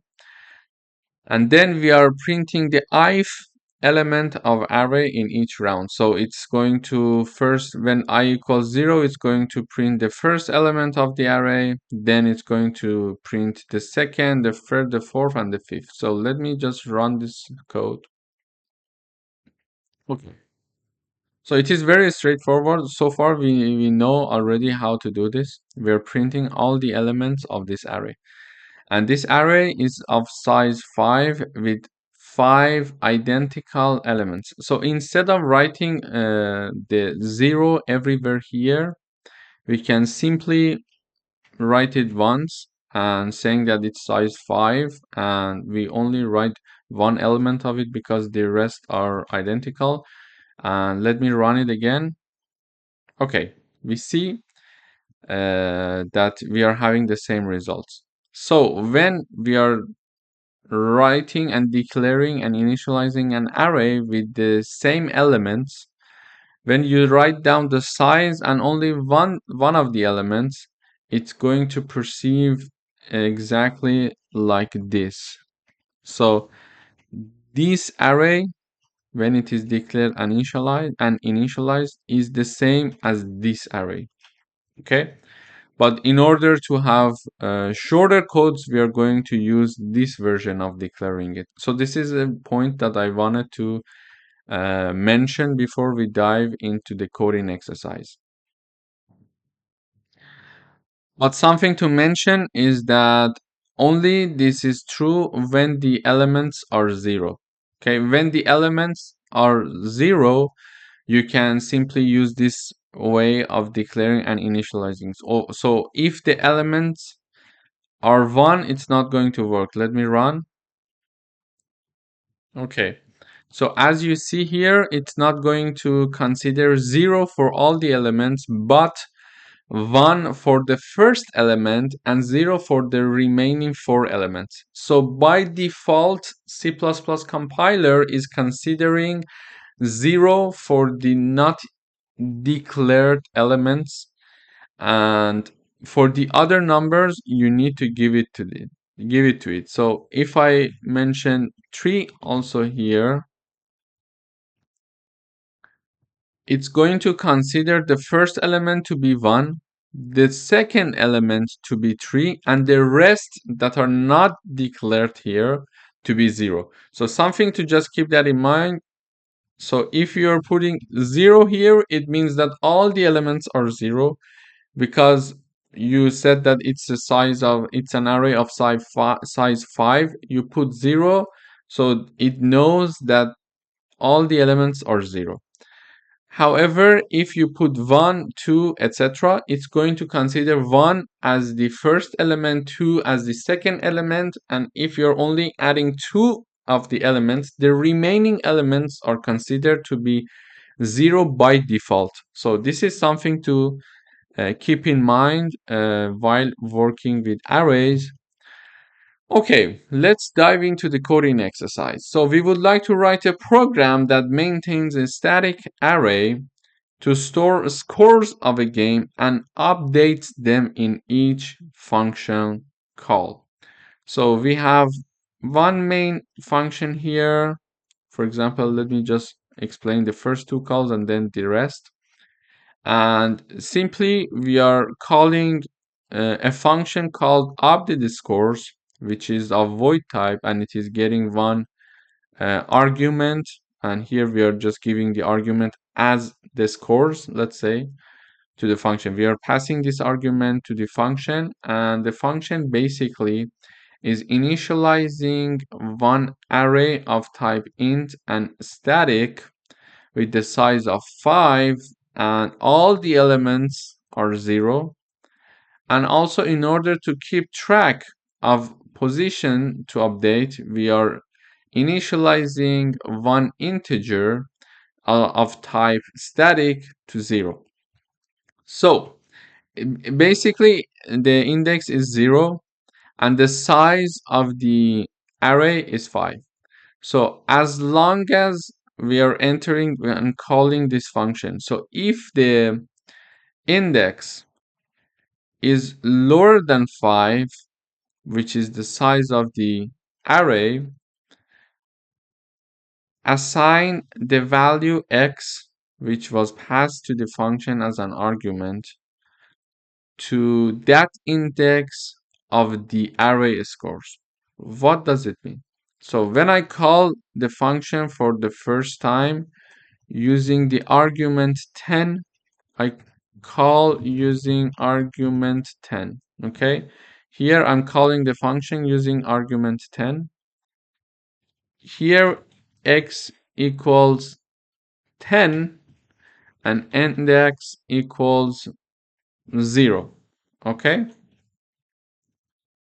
so when index equals 0, we are basically here accessing the first element of the array, and the array is this. Let me write it the other way. So the array scores is having 5 elements and all of them are 0.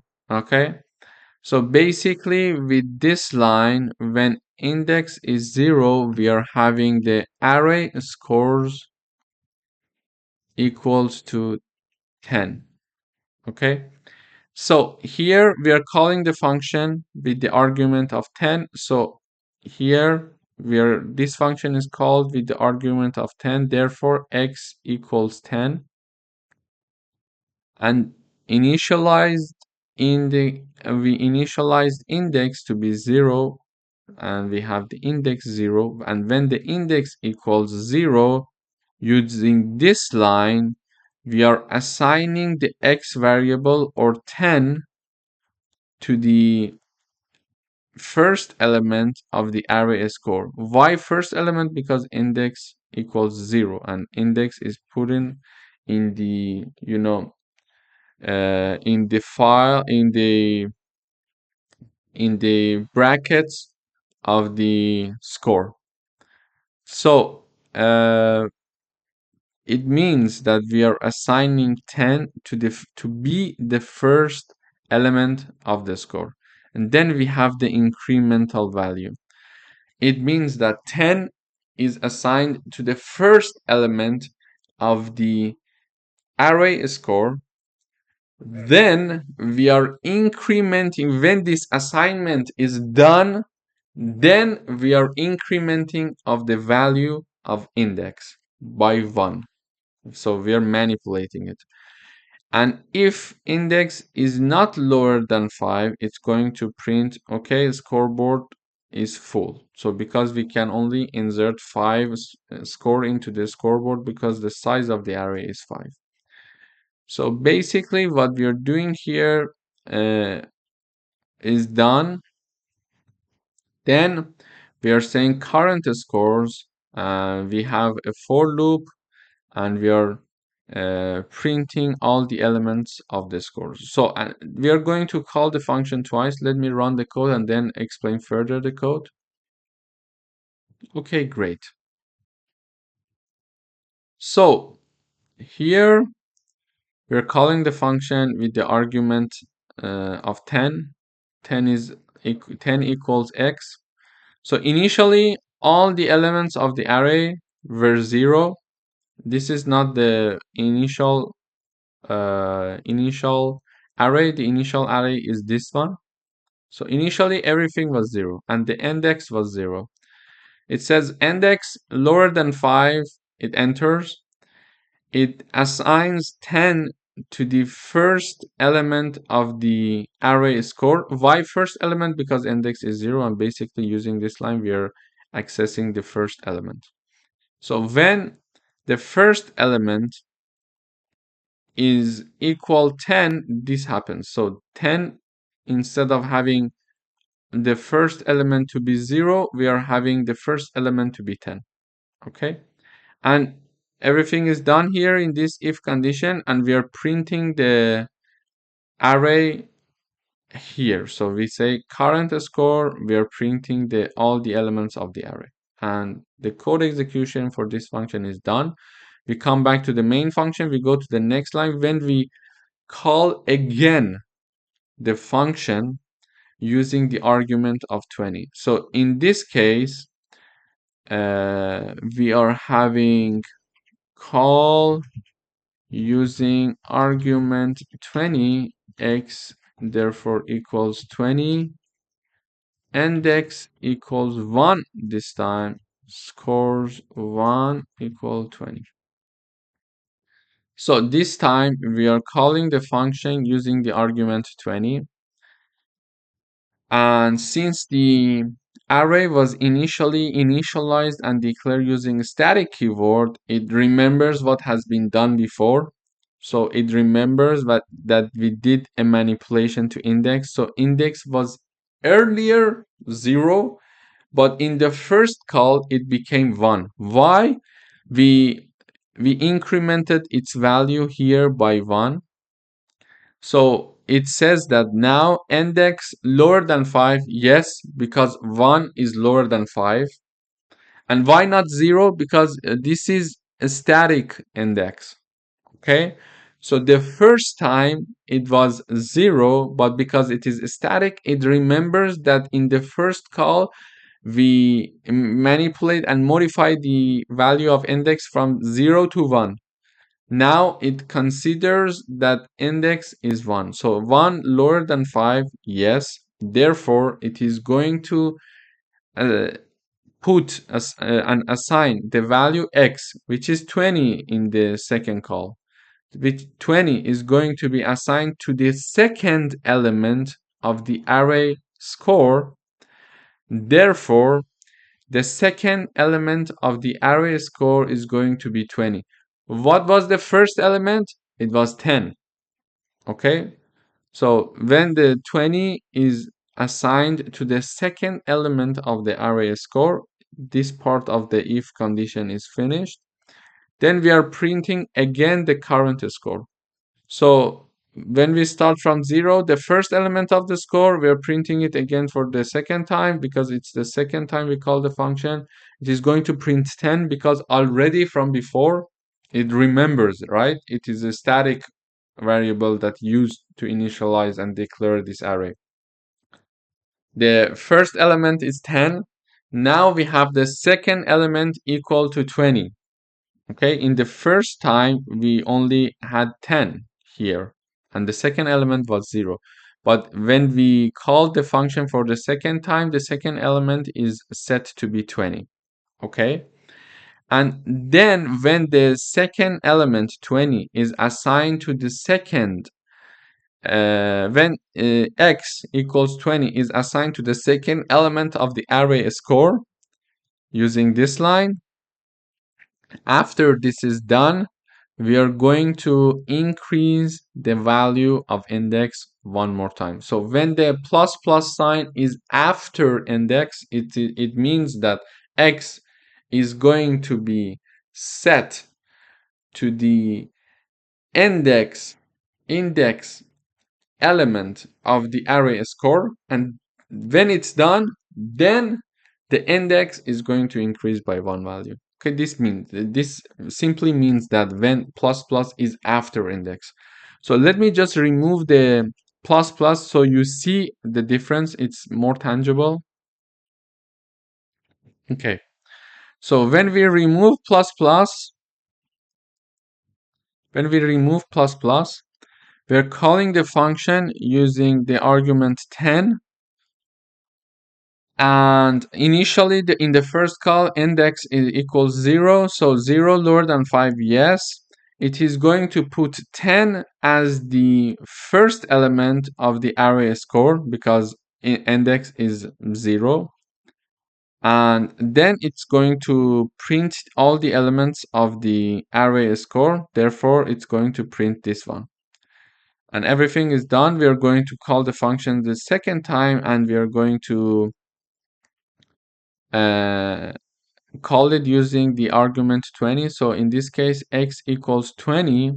However, since we didn't increase the value of index in the previous call, index is still 0. So it says 0 lower than 5, yes. So it is going to now index equals 0. Therefore, it is going to assign 20 again to the first element of the array score because we didn't manipulate the score, the index value. It is 0. But when we are having the plus plus for the next round, it's going to be increased. Okay. Okay, great. So let me uncomment the other lines as well. So when I uncomment the other lines, we see that when the second call is finished, the third call is done using number 30, and 30 is going to be the third element because we are increasing the value of index one time at by 1 point at a time. So let me also analyze this. So basically it's going to be equal to 1. So now call using argument 30, x equals 30, index this time equals 2, scores 2 equals 30. Okay, so basically when we are putting the number 20 to be the second element of the score, afterwards we are increasing the value of index, so index will become 2 in the next round of call. So when the third round of call is done using the argument 30, index is 2, so it started from 0 and now it's 2, and therefore when it's 2, it's going to assign number 30 as to be set for the third element of the array score. and then it's going to print, and then again it's going to call the function again with the argument 40 and 50. So therefore the array is progressively uh, being modified until it reaches the last part. So when the array is already full, we run the code again. So you see here, when we reach to this part, the array is already got the numbers that we want, and the size is only 5. And we were counting the size, keep tracking of the updates using the index, if you remember. So in the last round, index equals 5, index equals 0 because it starts, index equals 4 because it starts from 0. So index equals 0, index equals 1, index equals 2, 3, and 4. When index equals 4, we have done 5 modifications. Okay, 0, 1, index equals 0, 1, 2, 3, and 4. So all the 5 elements of the array are updated because it's an array of size 5. So all the elements are updated. Therefore, when we are for example, calling the function here, call using argument, for example, 50, x equals 50, index equals 4, okay? Therefore, scores 4 equals 50. When this is done, using this line, after having the index equals 4 here, and 50 is assigned to the 5th element of the array score, then we increase the value of index one more time, so index becomes 5. When index becomes 5, in the 6th call of the function, index is 5. Therefore, it says that, okay, if index lower than 5, it's not going to enter and not going to pass this condition. Why? The reason is that 5 is not lower than 5. Therefore, it's going to print the else, which says scoreboard is full. And then it's going to print the full array for us. So it was a very good example of how static variable is useful and is going to help us to have what we have in the output to update progressively, for example, the array. If we didn't have the variable static, we couldn't have the output something like this. So you see that progressively everything is updated, and in the end we have an array with scoreboards. We have an array that is like a scoreboard, and it's storing all the elements that we want. However, if we were not having the static variables, things were different. So let me just remove to show you how it's going to work. Okay. So the way that it was going to work was like this when static variables was not there. So we are calling the function for the first time, for example. The value is 10. So we have an array of size 5. All the elements are 0. Then index is 0. Index is lower than 5. Yes, we are going to then assign number 10 to be the first element of the array score, and we are going to increase the value of index later afterwards, and then we are printing the array. Okay, everything is done. When we print the array and we reach to this point, whatever that is done and modification that is done in the function, it's going to be deleted. So now we are calling the function for the second time. Again, it is going to initialize an array from 0 again. Then it's going to initialize one int called index to be 0. Then it says that, okay, 0 lower than 5, yes. So put 20 for the first element of the array score, and then increase the value of index and print everything. So first of all, it's since we are not using the static variables, it is not going to remember that in the first round of the call for the function, we increase the value of index. Why? Because index is simply one int and it's not static. Because it is not a static, it's not going to remember what was the value in the previous call of the function for the index. So index is going to be reinitialized and redeclared in every single call that we have for the function. This is why 20 is stored here, 30 is stored here, 40, 50, and also 60 is stored here, because whenever one function call is finished, everything is removed from the memory, like nothing happened. And then we are calling the function again. Everything starts from the beginning again, and it's going to perform all of the tasks. And then when it's printing everything in the end of the function, it's going to remove all the memory again. So it's going to call the function for the third time, for the fourth time, etc. So this is why it is important to use static variables if we would like to see the progress of how everything works using an array. Thank you for watching. Please go ahead and do these codings yourself, because it's very important to do the coding yourself and get to those bugs and errors and start thinking of what went wrong.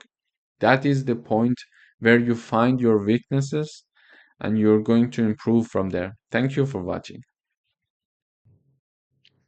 Hello everyone, welcome back. In today's video, we would like to do another coding exercises using static array. Okay, so far we learned how important it is to consider static array in certain situations. In this video, we are going to write a program that uses a static array to store user input values across multiple function calls. So to do that, we have the main function and then another function that we are going to call repeatedly during in our main function. So the name of the function is store user input. It's of the void type and its argument is an integer called value. So in order to call it for the first time, we call the function with the value 5. Here we are initializing and declaring a static array with the size of 3, and all of the elements are 0. And then we are initializing and declaring an index to be static and integers set to be 0 initially. So this is index is used to track where to store the next input. So in the first call, index equals 0. So when we are encountering this if condition, we say, okay, 0 lower than 3. If this is the case, set the value, which is the argument of this function, which is 5 in the first run, in the first call of the function. Set the value 5 as the first index of the user input array. After doing that, then increase the index by 1. So in the initial run, it's like this equals to 5. It means that set the value 5 to be the first element of the user input array, and then the final index will become 1. Initial index equals to 0. Why initial index equals to 0? Because we initialize it. And why the final index equals to 1? Because after we set the 5 to be the first element of the user input array in this line, we are having plus plus sign here. So when we are having the plus plus sign, it's going to increase the value of index by 1. So the final index after this line will be equal to 1. Then we are simply printing the value. Value is number 5 because this is the argument of the function, which is defined here, and then it is being simply printed here. So whatever the number is being assigned to the first element of the array is being printed here. So we know what has been passed and what has been inserted to the array, just for the sake of checking. Okay. Then we have this else part as well. If this index is not lower than 3, it's going to enter this else part.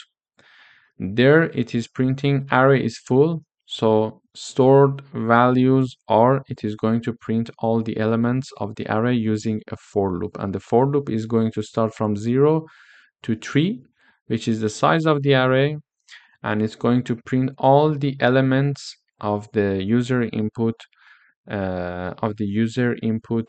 array. So when I equals 0, it's going to print the first element. When I equals 1, it's going to print the second element. When I equals, for example, to 2, it's going to print the last or the third value. So one time the first call of the function is now finished.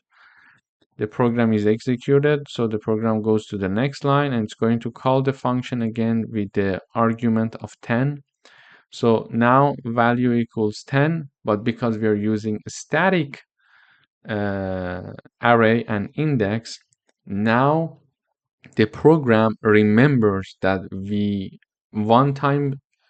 already called the function one time, and it remembers that we did some modification to the first element of this array and also to this index number. So now that it enters this function, it goes to this if condition here, but it is not considering index to be 0, but it is considering index to be 1 because it remembers that we did some modification in the previous call for this function. So this is why actually the static variables are useful. So initial index in this case equals 1, and basically it is saying user inputs 1 equals 10, and final index equals 2. So it basically says that, okay, the index now is 1 is lower than 3, that is true, so it is going to enter this part. When entering this part, it's going to assign the argument, which was 10 in our case, to be the second element of the user input array. Why second element? Because the index now is 1 and C++ starts from 0. So 0, when index is 0, we are talking about the first element. When index is 1, we are talking about the second element, okay? So it is going to assign 10 as to be the second element of the user input array. When this has been done, we are going to increase the value of index by 1, so the final index will be 2 again. Okay, and we are going to call the function for the third time. Now the initial index equals 2 because it is a static int index. It is declared to be a static int, so the program remembers the modification. And also because the array is a static, it remembers we modified its elements, so it's not going to start from 0 again. And now user inputs 2 equals 15 and final index will be 3. How come? Okay, let's see. So the initial index value is 2. 2 is lower than 3. It's going to enter.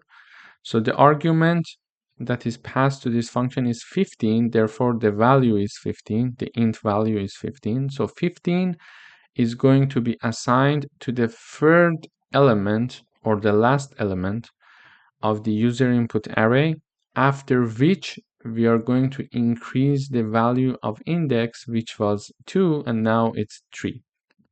Okay, and in the meantime we were always printing the values that were passed to this function. So now index equals 2, and when we finish the execution of this line, final index is 3. So when we call the function one more time with the argument 20, it is going to say 3, which is the final value of index. Is it lower than 3? No, it's not. When it's not going to execute this part of the code, and it goes directly to the else part, which is this part. So when it comes here, it is going to say array is full.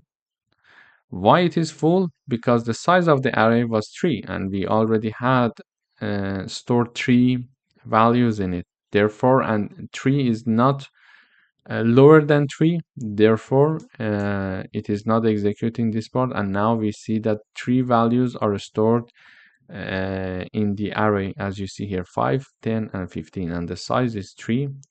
So it says array is full and it is printing all the elements of the array here for us. So let me just run and see the result. Okay, great. So in the first call, the value stored is 5. So as we discussed, the first element of the user input was set to be 5 and the value stored was 5, and the second value was 10 and then 15. And when we are passing the 20, it is not printing the 20. Instead, it says array is full because it is entering this else part. And then we are printing all the elements of the array, which are 5, 10, and 15.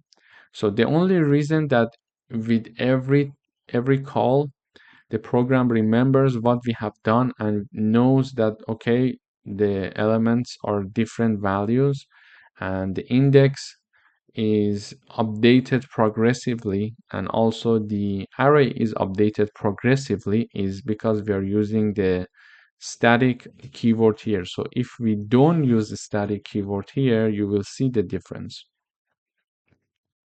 So you will see that it is printing 5, 10, 15, and 20. Why? Previously, when we reached 20, we saw that it was mentioning that the array is full, but it is not saying that. Why? Because index is 0 when the first call is done. 0 lower than 3, okay, and 5 is assigned to the first element of the user input array. We are increasing the value of index, and so index equals 1, and it is printing the value just like here, okay? And when we are calling the function the second time using this number, it is forgetting everything about the index value and the user input array. Because we are not using static variables, it is not going to remember. So when the first call is done, everything executed, it is going to remove everything from the memory, so it's not going to remember. So if I try to simply just print the array in the end of this function, we will see the numbers are different. So when we are printing the array in the end, we see, okay, let me just put an and L, it's nicer. Okay. So when we are calling the function for the first time, this is 5. 5 is set to be the first element of the user input. Therefore, this line is printed, which is seen exactly here. And then we are having this print of the array. So the first element is 5, the other elements are still 0, and the program execution is finished. So then we are calling the function again with the number 10, So it is going to consider index is now again reinitialized to 0 because it is not a static. So 10 is assigned again to the first element of the index of the user input array, just like here, and just like here, you see here, and it is when we are printing the array, it is considering 10 to be the first element. The first reason is that index is again starting from 0, therefore it is assigning 10 to the 0. And the second reason is that it is reinitializing the array to be 0. So this array was 0, 0, 0 with 3 zeros element, not 5, 0, 0 like here. Why? Because it is not a static. But when it is a static,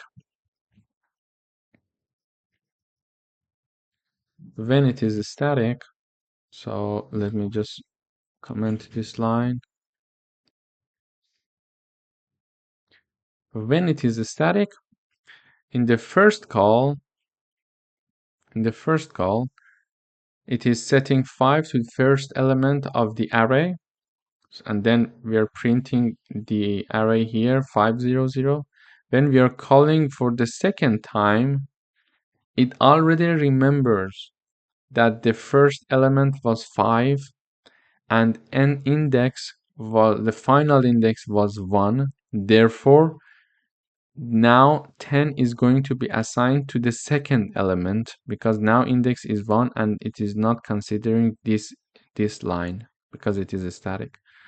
So it is going to assign 10 to the second element of the user input, and only the third value is remaining 0. In the third call, 15 is going to be assigned to the third element of the array user input.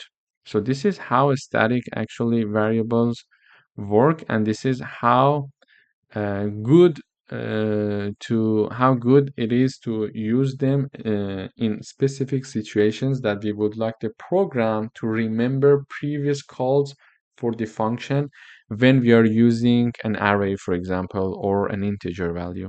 Thank you very much for watching. If you haven't had the chance to rate this course yet, we would appreciate it to rate this course, and it is also very important for us to give us constructive feedbacks based on which we can improve our future courses for future students. Thank you very much.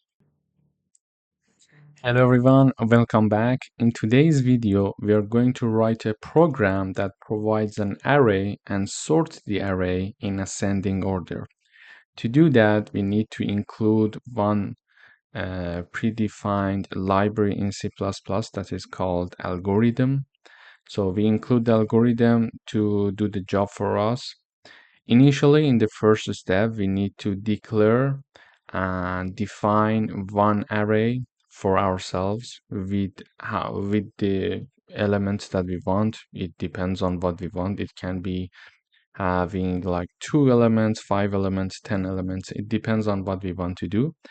Then we are going to understand the size of the array. We learned previously how to compute the size, so we basically have the size of function in C++. This is a predefined keyword.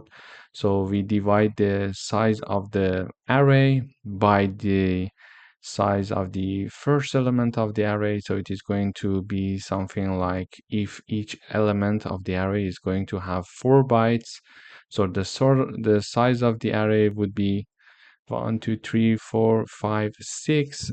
6 times 4 bytes will be 24 divided by 4. So it is going, the answer will be 6, which is the size of the array. So which is true because 1, 2, 3, 4, 5, 6. We will see that we have the 6 elements in the array. So this way, with this formula, we are going to compute the size of the array. Then, in order to sort our array, we are going to use one predefined library function in C++ that is called sort, and within the parentheses there are 2 parts that we need to mention, and they are separated by a comma.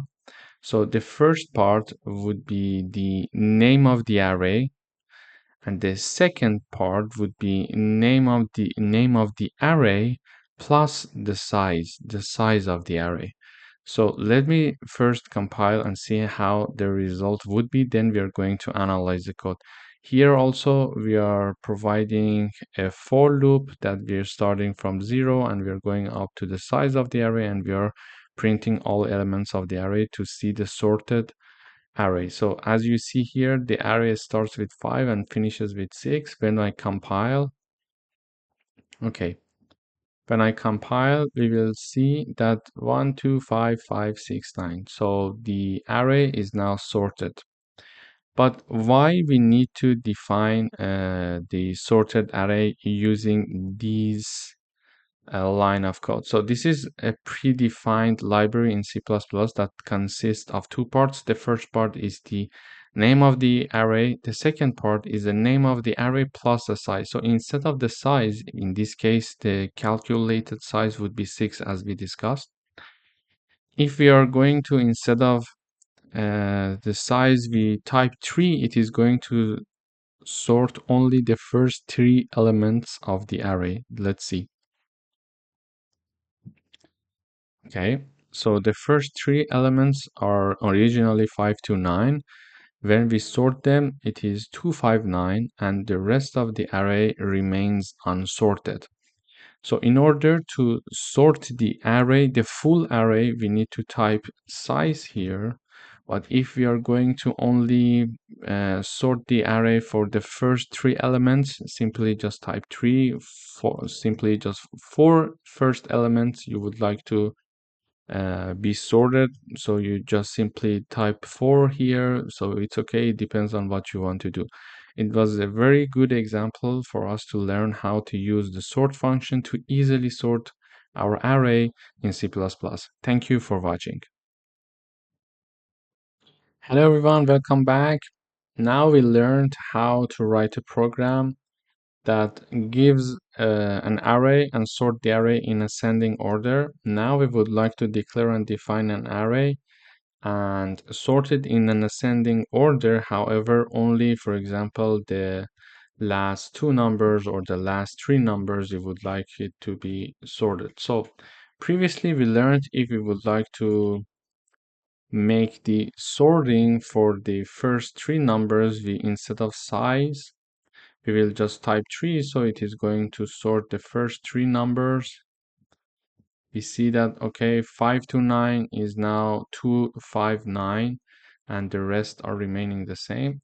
However, if we would like to sort only the last 3 numbers of an array, we add number 3 in the first part. It is going to simply sort the last 3 numbers for us. So now we see that the first 3 are staying the same, exactly identical, but the last three numbers are having a sorted value in ascending order. So if you need to sort an array from some part of it onward, you just put the number in the first part of the call function sort. And if you're going to sort the array for the first few elements instead of size, which sort the full elements for us, instead of this, you just put a number like 2, 3, 4. For example, if you put 4, it is going to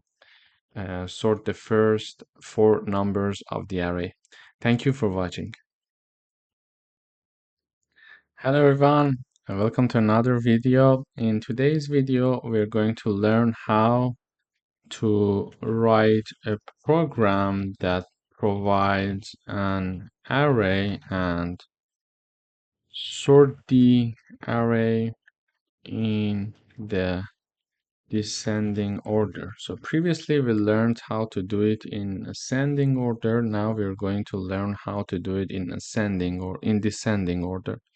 To do that, we already know how to define and declare an array. Then we calculate its size.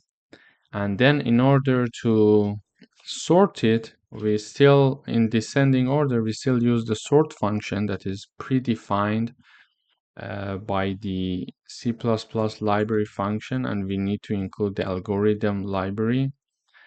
In the first part, we put the name of the array. In the second part, we are putting the name of the array plus the size of the array.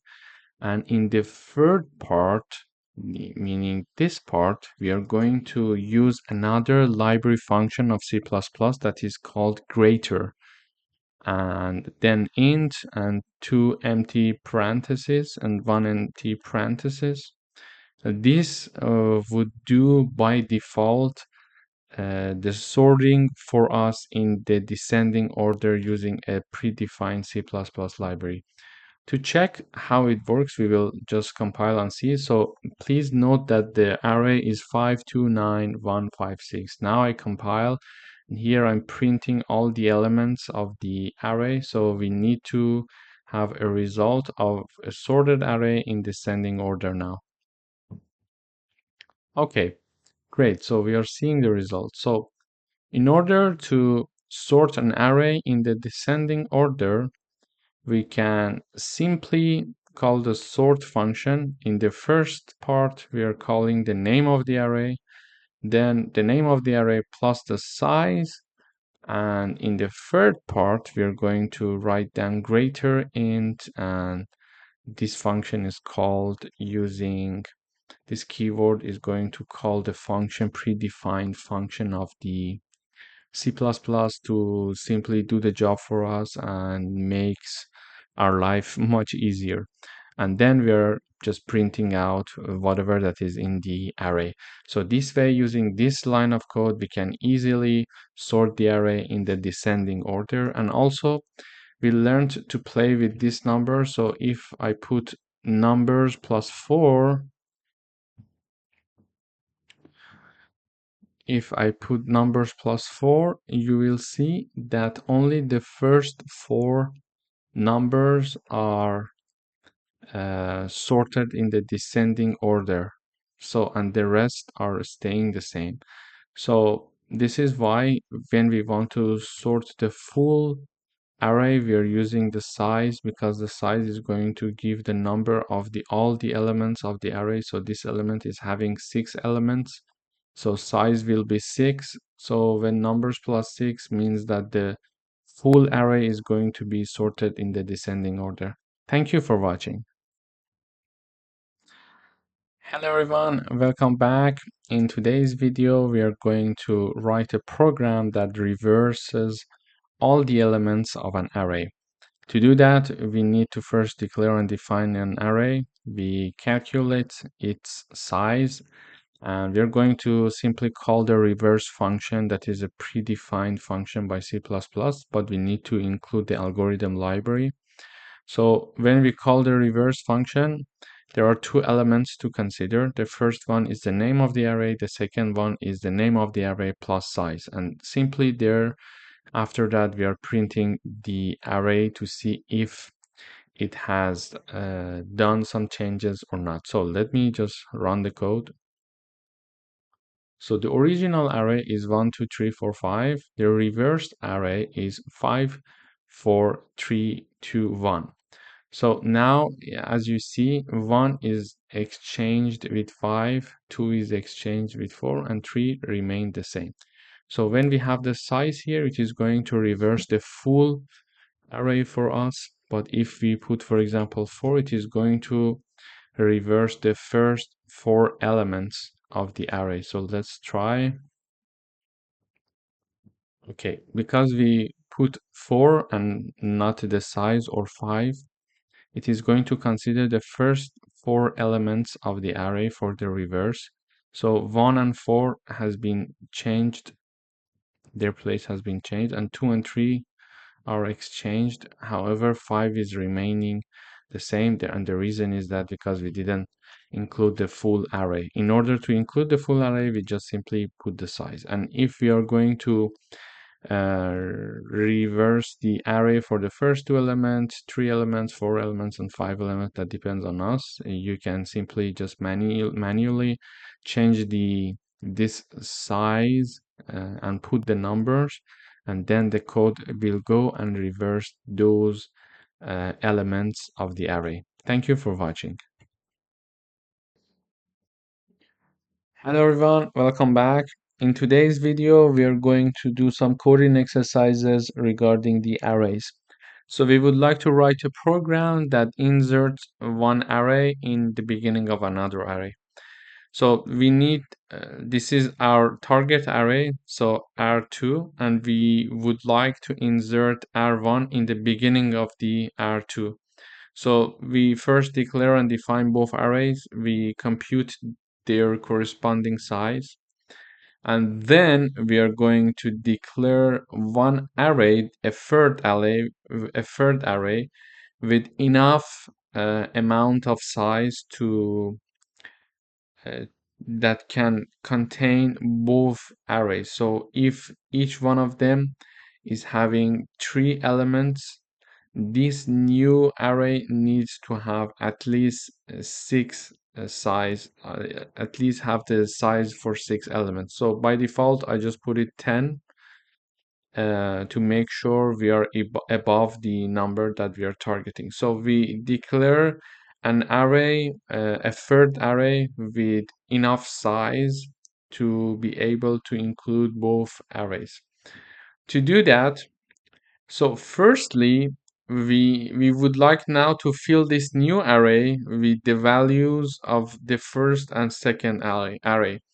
To do that, we copy all the elements of the array 1 to the third array. So we are going to iterate over all the elements of the first array. So in order to do that, we computed the size, and the size would be 3 here and also 3 here, okay? And we know how it works from previous lessons. So basically, we are going to write a for loop that starts from 0 and it goes up to 3. So as long as I lower than 3, it is going to iterate over this loop. So I start from 0, then I is incremented by another value in another iteration. In the last iteration, I is going to be equal to 2 because 2 is lower than the size, which is 3 now. Let me also just size 1 equals 3. So if I equals 3, it's not going to enter this loop because 3 is not lower than 3. Okay? So in the first round, it is going to enter this loop and it is going to assign the first element, which is 10, of the array 1 into the first element of the third array. And then increase the I. So I is now equal to 1. It is going to put the second element of the array 1. This is the array 1 to the second element of the third array. And finally, it is going to put the third element of the array 1, which is 30 here, as to be the third element of the third array. So after doing this, this array is copied in the third array. So now what we need to do is just to continue copying the rest of the elements, which are the elements of the array 2, into the combined array. So we would have a new array containing both uh, elements of both arrays, and the first array is going to start the array and the second array is going to continue, because we wanted to make sure we are defining an array, a new array, that inserts these 3 values in the beginning of this array. Okay, so now the first array is copied to the third array, and now we're going to copy the second array into the third array. So I still equals 0, I equals 1, and I equals 2, while size equals 3. Okay, size 2. Okay, now the first three elements of the third array is filled with the elements of the third array of the first array, sorry. Now, as of fourth element, we need to add the elements of the second array. As the fourth element of the third array, we're going to insert the elements of the second array. To do so, we need to iterate over all the elements of the second array, and it starts from 0, it goes up to 2 for the values of I, and the size 2 is calculated to be 3, which is calculated here. So now that we are inserting the elements, for example, when I equals 0, we are adding the first element of the second array to be the size 1 plus I element of the third array. But size 1 equals 3. So it means combined size 1 plus I, in this case, in the case where I equals 1, I equals 0, it is going to replace these numbers plus it equals R2. Okay, so in this case, it is going to put, because I equals 0, it is going to put the first element of the second array to be the fourth element of the third array. Why fourth element? Because the first three elements were already filled with the previous array. Now here I equals 0 and size 1 equals 3, so it is going to right away start with the fourth element. We know in C++ we start from 0, so when the size is 0, it means the first element, and when it is 3, it means that it's the fourth element. So the fourth element of the combined array is filled with the first element of the second array, and when I equals 1, we will have something like 3 plus 1 equals so in this case, it is going to put the second element of the R2 as to be the fifth element of the array combined. And finally, when I equals 2, it is going to simply put the third element of the second array to be the sixth element of the third array. So basically, after this loop, the combined array will look like this. Combined array is having 10 elements because we initialized it to be this way.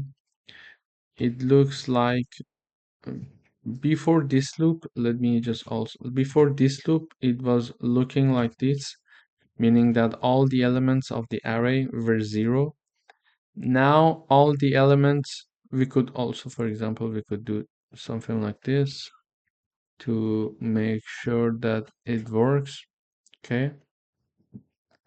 Or we can also eliminate that. So then we can, what we can do is to, yeah, where was I? Yeah, I was here. So before doing any changes, all the elements of the array were equal to 0.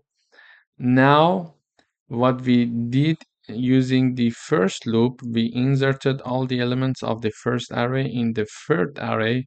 So the third array looks like this now, and the rest of the elements are 0. And after this loop, this array looks like this, as you see here. So here we are having a new array with 10 with the size of 10 with the elements of the first array and the second array. Basically, this is the element, these are the elements of the second array. Basically, we inserted the first array in the beginning of the second array, which was our target. So in order to print these values, we can simply write a for loop that is iterating over all the elements of the array combined. So I is going to go until the size of the combined size of two elements, or simply just the size of the third array. It's not important. When we put this size 1 plus size 2 here, it is going to print only the first 6 elements of the combined array. Let's see. Okay, great. As we see here, it is now having the first element, the first 3 elements, all the elements of the first array, and then all the elements of the second array. So this way we can insert an array in the beginning of another array. It is very straightforward, just you need to be careful about the second loop, that you put the size 1 plus I here, so it is going to insert the first element of the second array as the fourth element of the third array if each array is having 3 numbers, because the first 3 are already filled. So basically, a general formula would be to start from the size 1, like the size of the first inserted element plus I. So, and here we will have the ith element of the array 2 to be set to the size of the first element plus I to be set for the third array. So if here it was like 4 elements, still that formula would work because size 1 equals 4. So this is the only thing that we need to be careful about, and this way we can insert an array in the beginning of another array. Thank you for watching. Hello everyone, welcome back. In the previous lecture, we learned how to insert one array in the beginning of another array. So initially we defined 2 arrays, and then we initialized a third array, and the third array was going to in fact merge these 2 arrays. So we were having like this target array, and the first array was being inserted in the beginning of the second array. However, after discussing this lecture, although we are able to know how to insert an array in the beginning of another array, but we could see it also the other way around. So what if we would like to insert an array in the end of another array? So in this example, we had this array R2, that R1 was inserted in the beginning of this array. Seeing it the other way around, we could mention that the array 2 like to be inserted at the end of the array 1. So this example can be very helpful for doing both tasks.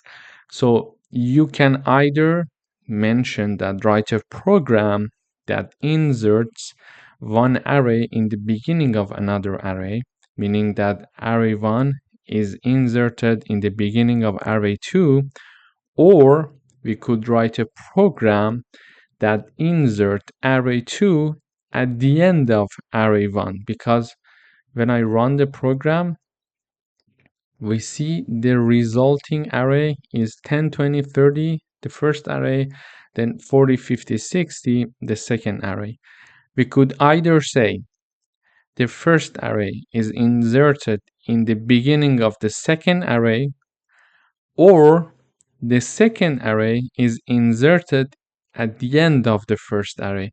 So both of them are the same. It depends what we are going to do with the program. This video is just to show you we could see things differently for one specific coding task. In the next video, you will learn how to insert one array in the middle of another array. Thank you for watching. Hello everyone, welcome to another coding exercise session.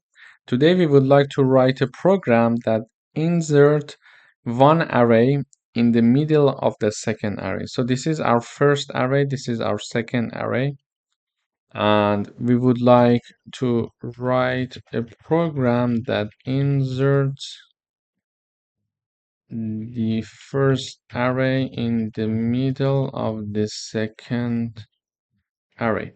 Okay, to do that, we declare two arrays. The first one is 120, the first array is 10, 20, 30, and the second one is 40, 50, 60, 70.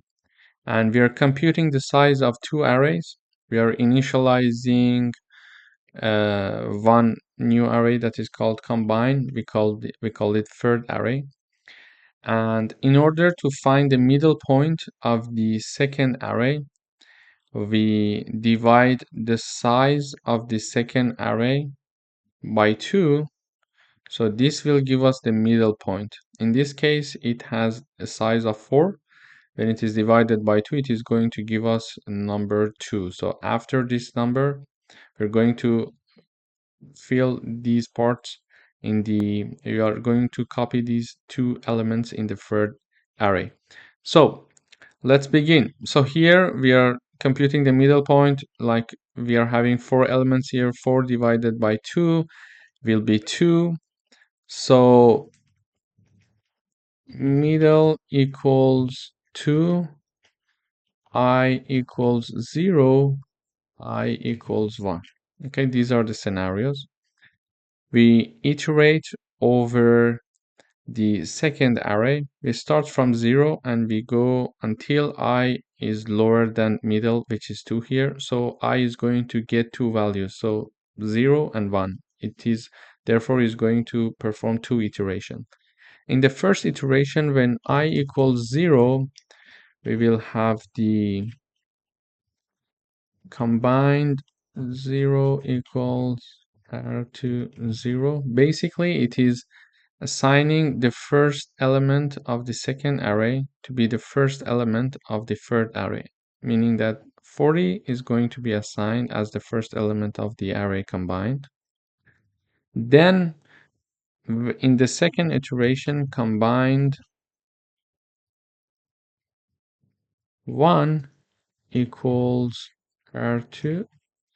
It means that the second element of the second array, which is 50, is going to be assigned to be the second element of the third array. So now if we print our third array, it is going to have these two values, 40 and 50. So basically our third array is holding, after this loop, is holding 40 and 50. And the goal is to insert the first array in the middle of the second array. So now the 40 and 50 is there.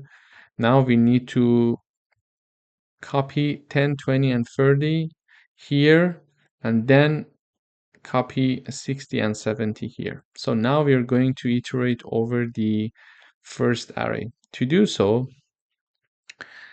we are having one iteration here. So the size 1 equals 3, and there are scenarios where I equals 0, I equals 1, and I equals 2. So I starts from 0 and it is going to continue until it is lower than size 1, which is 3. So it is going to have values 0, 1, and 2. When I equals 0, we are basically having the middle size plus 0 equals r1 0. So basically in this line, the first element of the first array, which is 10, is going to be inserted as the third element of the third array, which is combined. So now combined, previously combined was look something like this.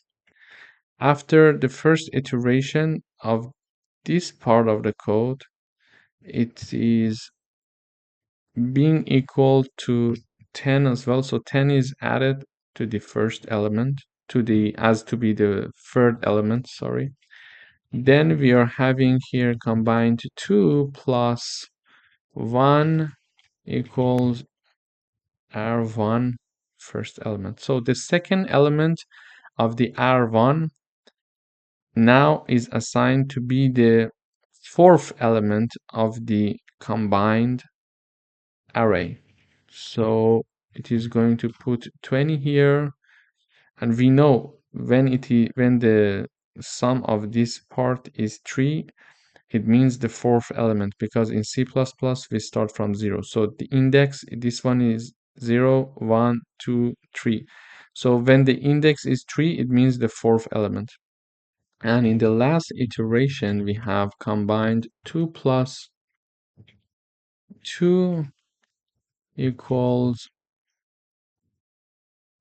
this equation, meaning that the third element of the first array, which is 30, is going to be assigned to be the fifth element of the third array combined. After this execution, our combined array looks like this. It is having 40, 50, so the first two elements of the second array, and then it is having all the elements of the first array, and we need to insert the last two elements of the second array as well.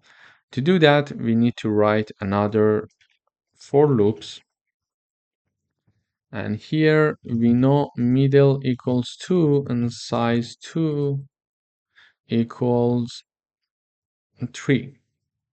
Okay, so size 2 equals 4. Yeah, because in the second array we have 4 elements. So having said that, I is going to start from 2 and it is going to go until 4. So when I equals 2 and when I equals 3, these are the only two situations where I is going to get some values, because I equals 2 is lower than size 2, which is 4, and when it is 3, it is still lower than size 2, which is 4. So I starts from to be 2. When I equals 2, we will have something like size 1 equals 3 plus 2, and something like this. So it is going to assign the third element of the array 2, which is 60, to be the sixth element of the third array combined. It means that combine will look like this. So already it was having 40, 50, 10, 20, and 30. Now we are adding the sixth element to be the third element of the second array. So 60 is going to be here. And then when I equals 3, we will have the formula something like this. R2, okay, it means the fourth element of the second array must be assigned to be the seventh element of the combined array, which means that the 70, the fourth element of the second array, 70, is going to be assigned as the seventh element of the array combined. So basically, after the third loop, we are having the combined array, or the third array, looking something like this. And now here we are just printing out the combined array. Let me compile. Okay. As we see here, our new array is having the first two elements here, then all the elements of the first array, and then the rest of the elements of the second array. So basically, in this lecture, we learned how to insert one array in the middle of the another array. Thank you for watching. Hello everyone, welcome back. So far, we learned how to declare and how to define an array like this. For example, this array is named config, it is of integer type, and it has three elements, 10, 20, and 30. And we learned that we can modify different elements of the array. For example, here we are changing the second element of the array, which is 20, to be 25. And then we are printing the modified array like this. So let me just run and see how it works. Okay, as we see here, the original array was 10, 20, 30, but we modified the second element and we replaced it with 25, and now we are having 10, 25, and 30. So we basically know how to modify one element of the array.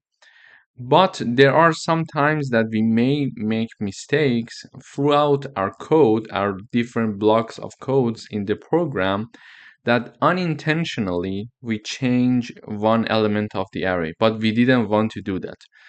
In order to avoid any modification for elements of the array, we can use the constant array. So a constant array is declared as to be constant, so all the elements of the array are constant. It means that it is not allowed to modify any elements of the array after initialization.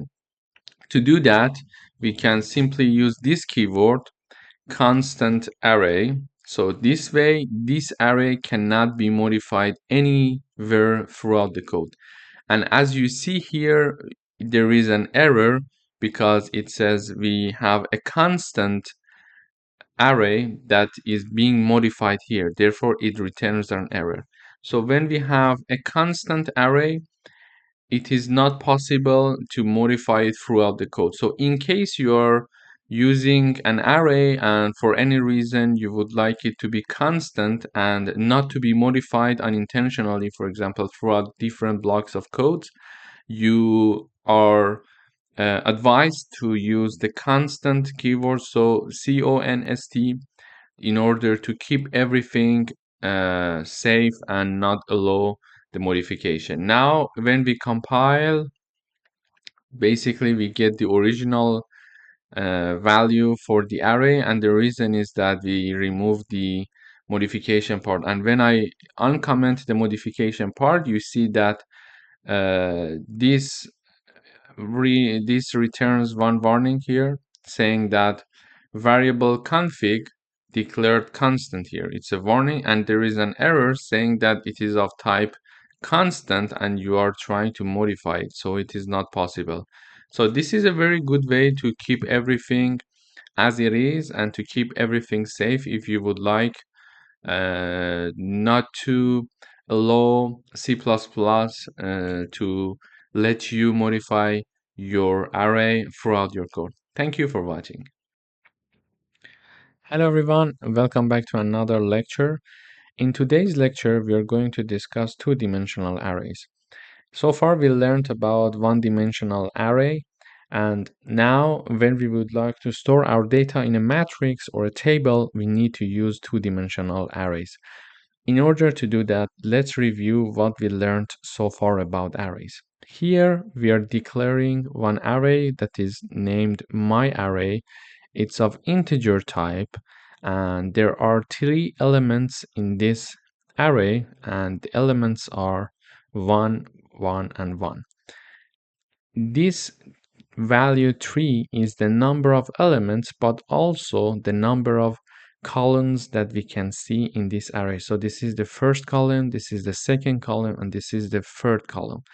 However, because there is only one row here, we didn't declare the number of rows here.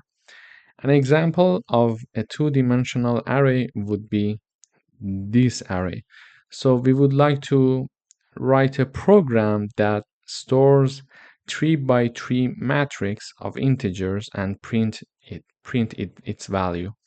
In order to do that, it means that we are going to have 3 rows like this and 3 columns like this. So the first number corresponds to the number of rows and the second number corresponds to the number of columns. And here it's the name of the name of the array, that is matrix, and here it's the type of the array, which is of type integer here. So in order to declare a one-dimensional array, we only type number of columns, but here in order to have a two-dimensional array, for example, first we declare the number of rows and then we declare the number of columns. In order to print a two-dimensional array, we know that we need to use for loops. In order to have a for loop that could do the printing of different rows and columns, we need to use nested loops. Basically, nested loops are used when we have an outer loop and an inner loop. So the outer loop is going to count the number of rows, and the inner loop is going to count the number of columns. For example, here we are sending the message saying that the matrix is, and in the outer loop, this one is the outer loop. Outer loop starts from I equals to 0, I lower than 3, I plus plus, and then we have the inner loop here that corresponds to columns. J starts from 0, J lower than 3, J plus plus, and we are going to print matrix, which is the name of our two-dimensional array, row I, column J. To do that, let's see how it works. So initially I equals 0 when the outer loop is performed, and the inner loop J equals 0 as well. So it is going to print matrix 0, 0, meaning that the value that corresponds to the first row and the first column, which is 1. So it is going to print 1. Then I still equals 0, but j is increased by 1 value because we are still in this loop. This loop is going to continue until j is not lower than 3 and does not pass this condition anymore. Then we are going to the outer loop to increase the value of I from 0 to 1. So now I equals still 0 and j equals 1. So we are printing matrix 0, 1, which equals to first row and the second column, which is 2. And then I equals 0, j equals 2, j is increased by another value, 2 is lower than 3, so we still are in the inner loop, and we are going to print matrix 0, 2. This happens to be the first row, which is this place, and the third column, which is this number, so 3. So now that j equals 2, if we increase the value of j by another one value, j will be equal to 3. So 3 is not lower than 3, so it does not pass this condition and it cannot enter the inner loop another round. When this loop is finished, we are going to go to the next line using cout and del. Then we go up again, and now the value of I from 0 has increased to 1. Now I equals to 1, j again equals to 0, because now with the I equals 1, we enter this inner loop, and j is going to, while I equals 1, j is going to take the values of 0, 1, and 2 again. So now we are printing matrix 1, 0, which means the second row, which is this part, and the first column. So the first column would be second row, and the first column would be 4. Then I still equals 1, j equals 1 now. We have matrix 1, 1, meaning that the second row, the second column, the number corresponds to 5. Then I equals 1, j equals 2. We have the matrix of 1 and 2. This means that we are going to discuss the second row and the third column, which corresponds to value 6 here. And finally, when j again reaches its maximum number, it is going to go to the next line using the cout and del, and then I value is going to increase from 1 to 2. So 2 is lower than 3. So this is the last time that we are entering this outer loop, because the next time I equals 3 and 3 is not lower than 3 and it does not pass this condition in the parentheses. So this is the last time I equals 2, j equals 0,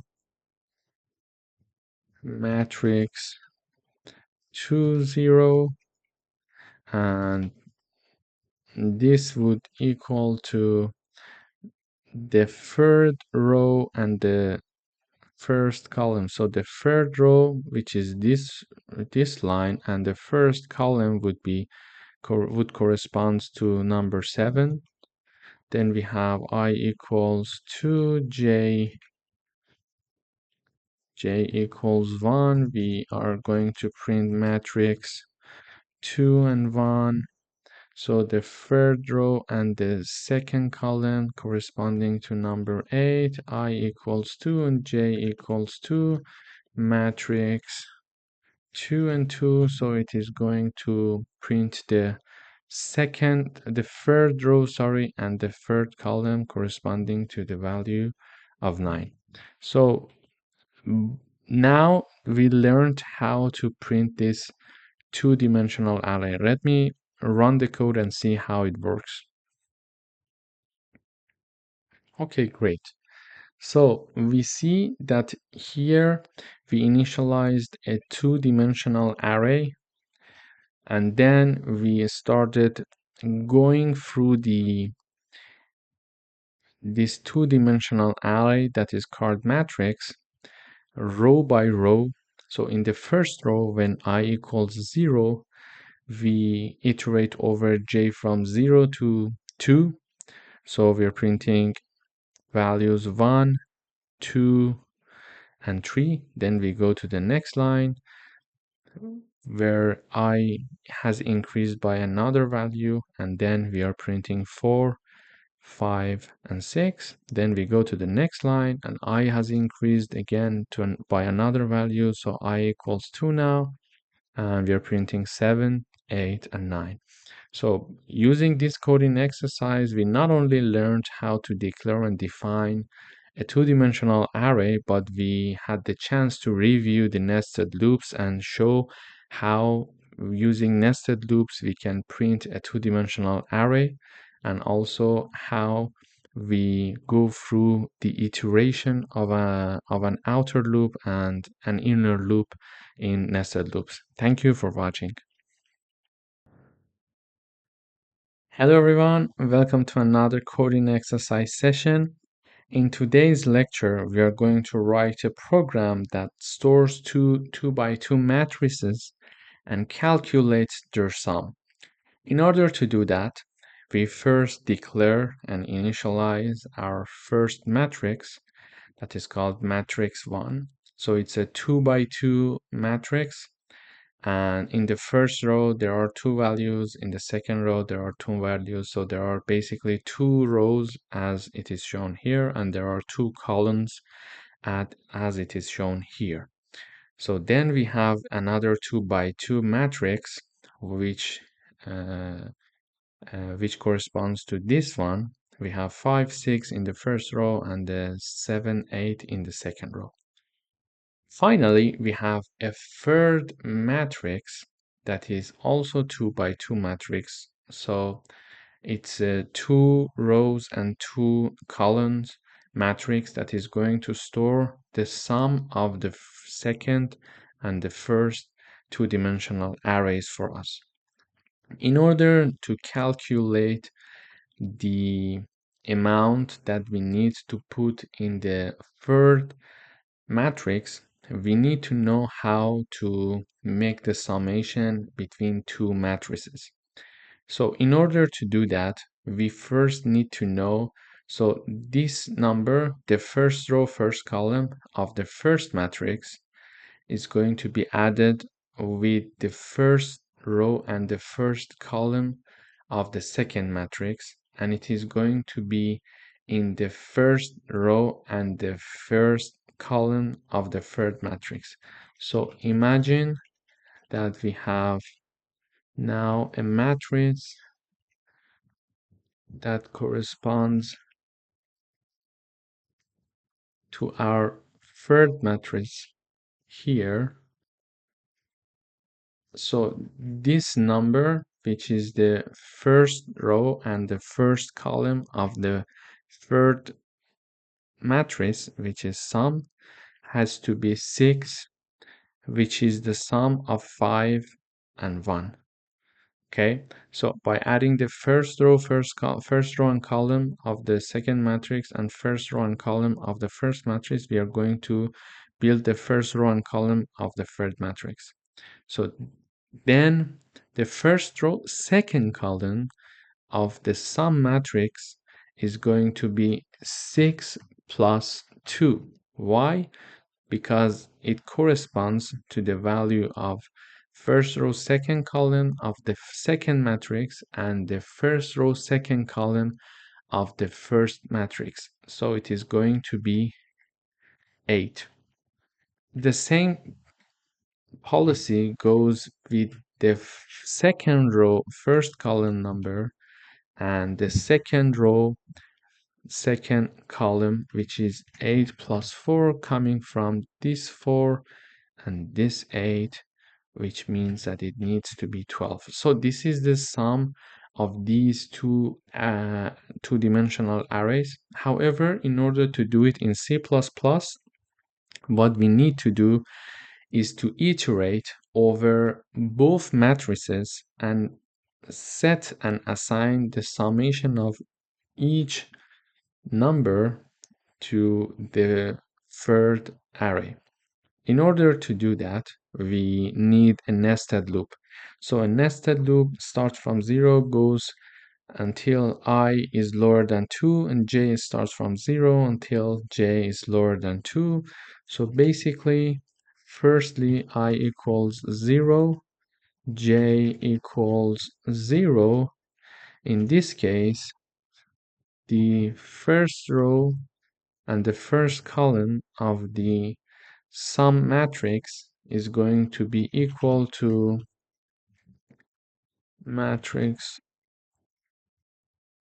1 and matrix 2. So basically when I equals 0 and j equals 0, therefore the first row and the first column of the sum matrix will be equal to the first row and the first column of the first matrix, which is 1 now, and the first row and the first column of the second matrix, which is 5 now. Therefore, the value will be 6. Okay?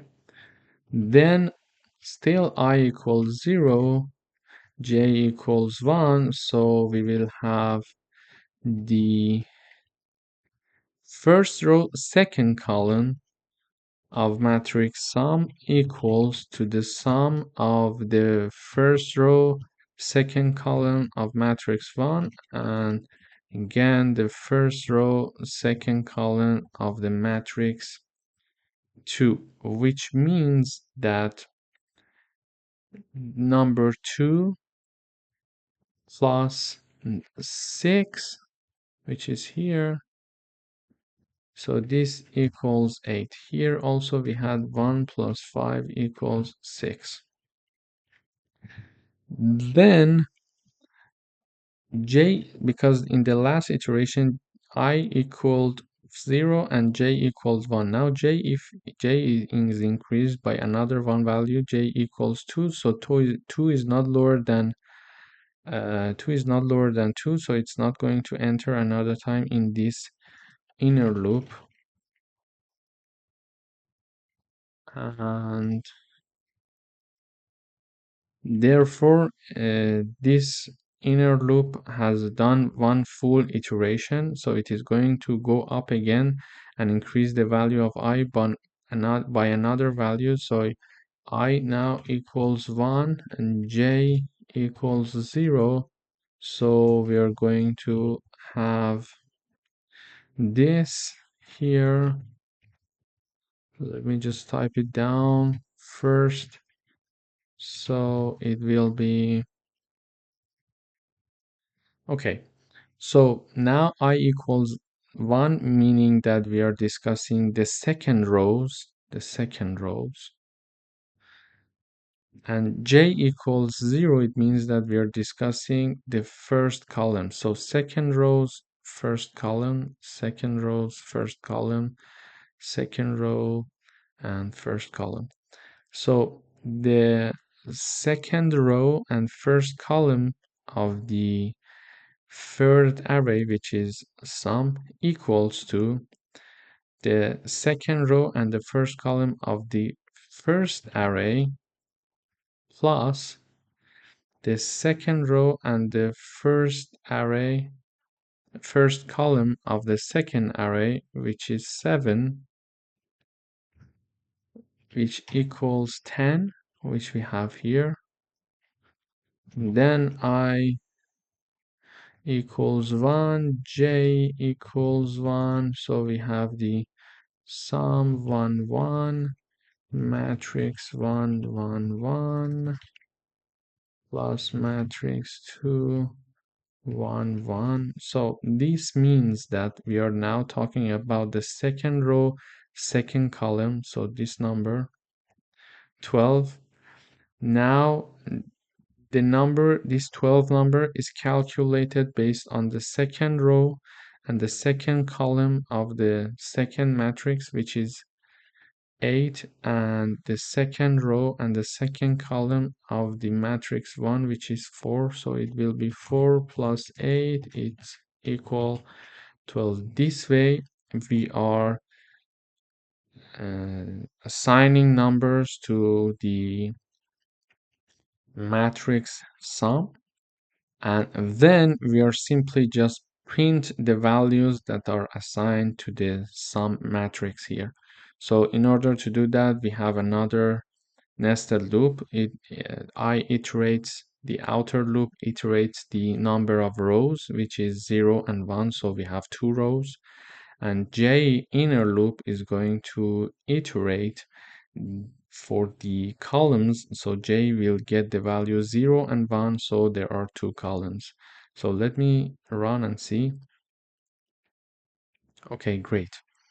So basically we see that the sum of 1 and 5 equals 6 here, that is printed here. The sum of 2 and 6 equals 8, that is printed here and here.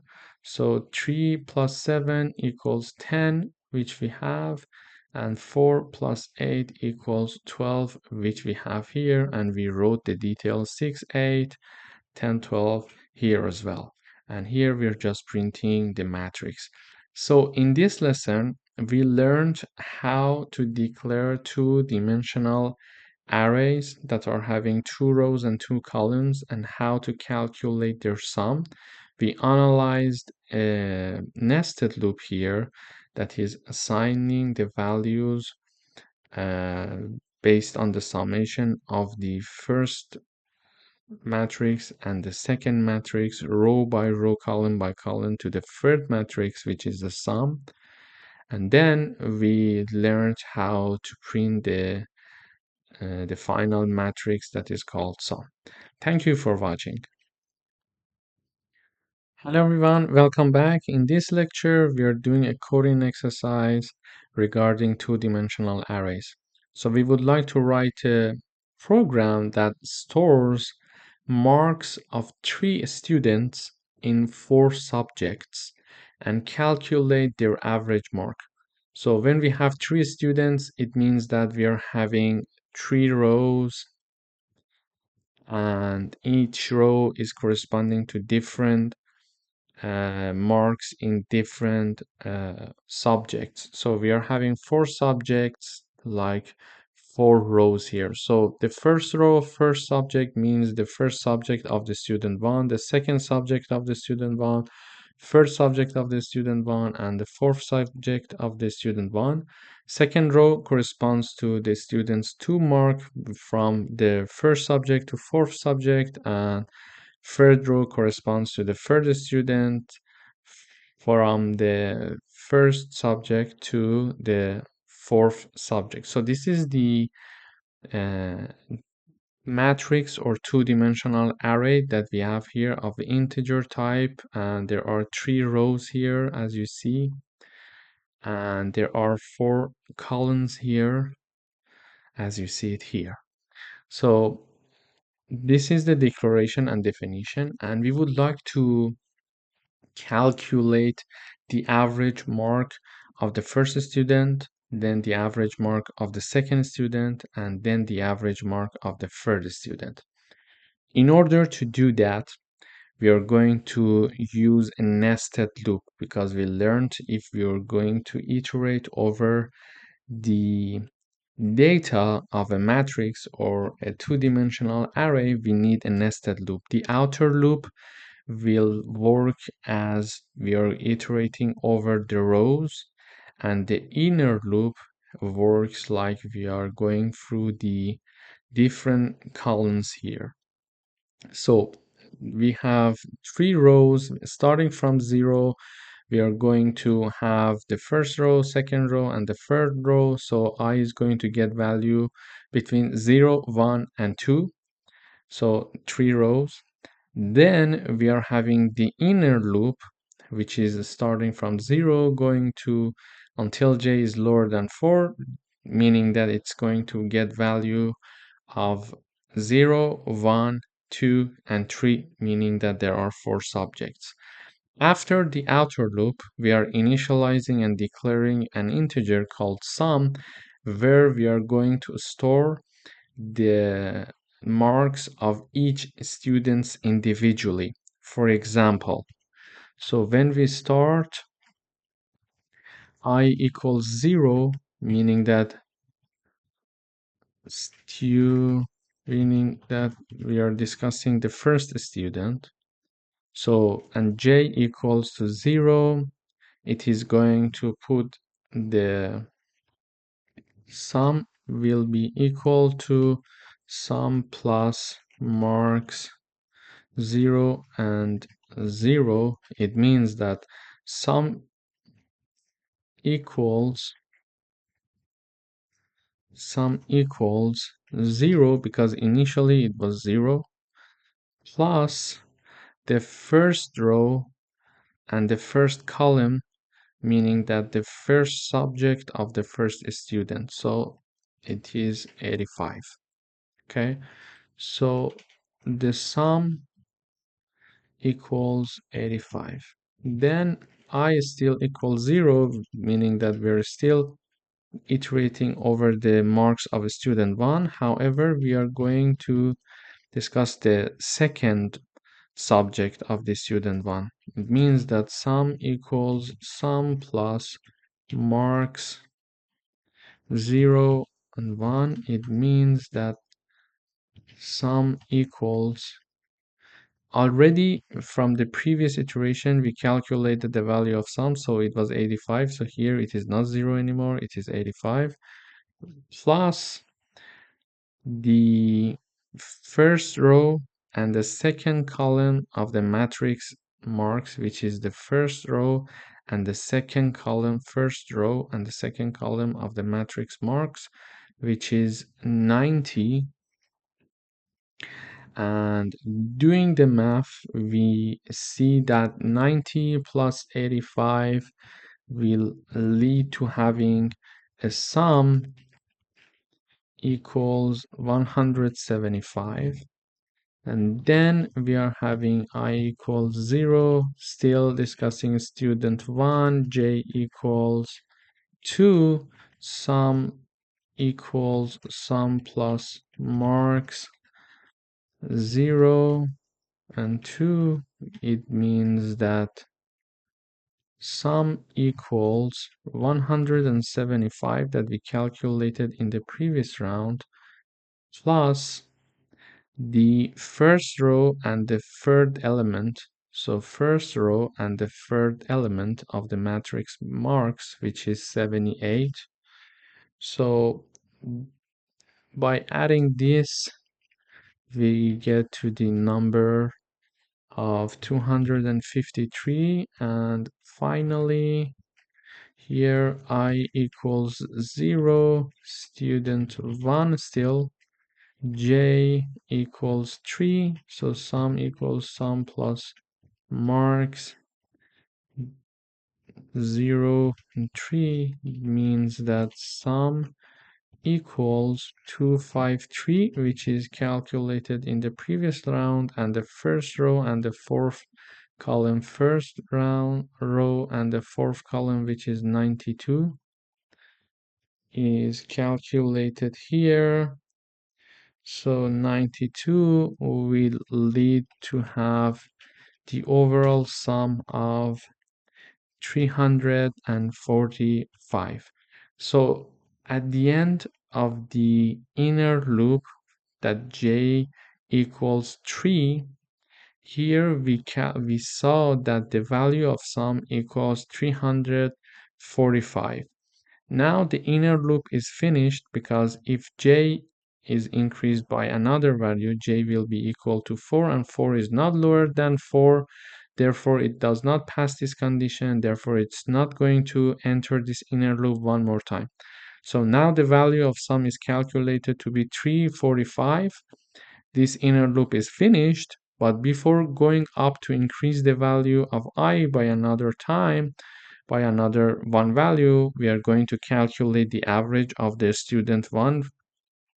So we're printing average mark of a student 1 equals sum divided by 4. And why 4? Because there are 4 subjects. So it is going to print the average of the first student. When it is printing the average of the first student, it is going up. Now it increased the value of I by 1.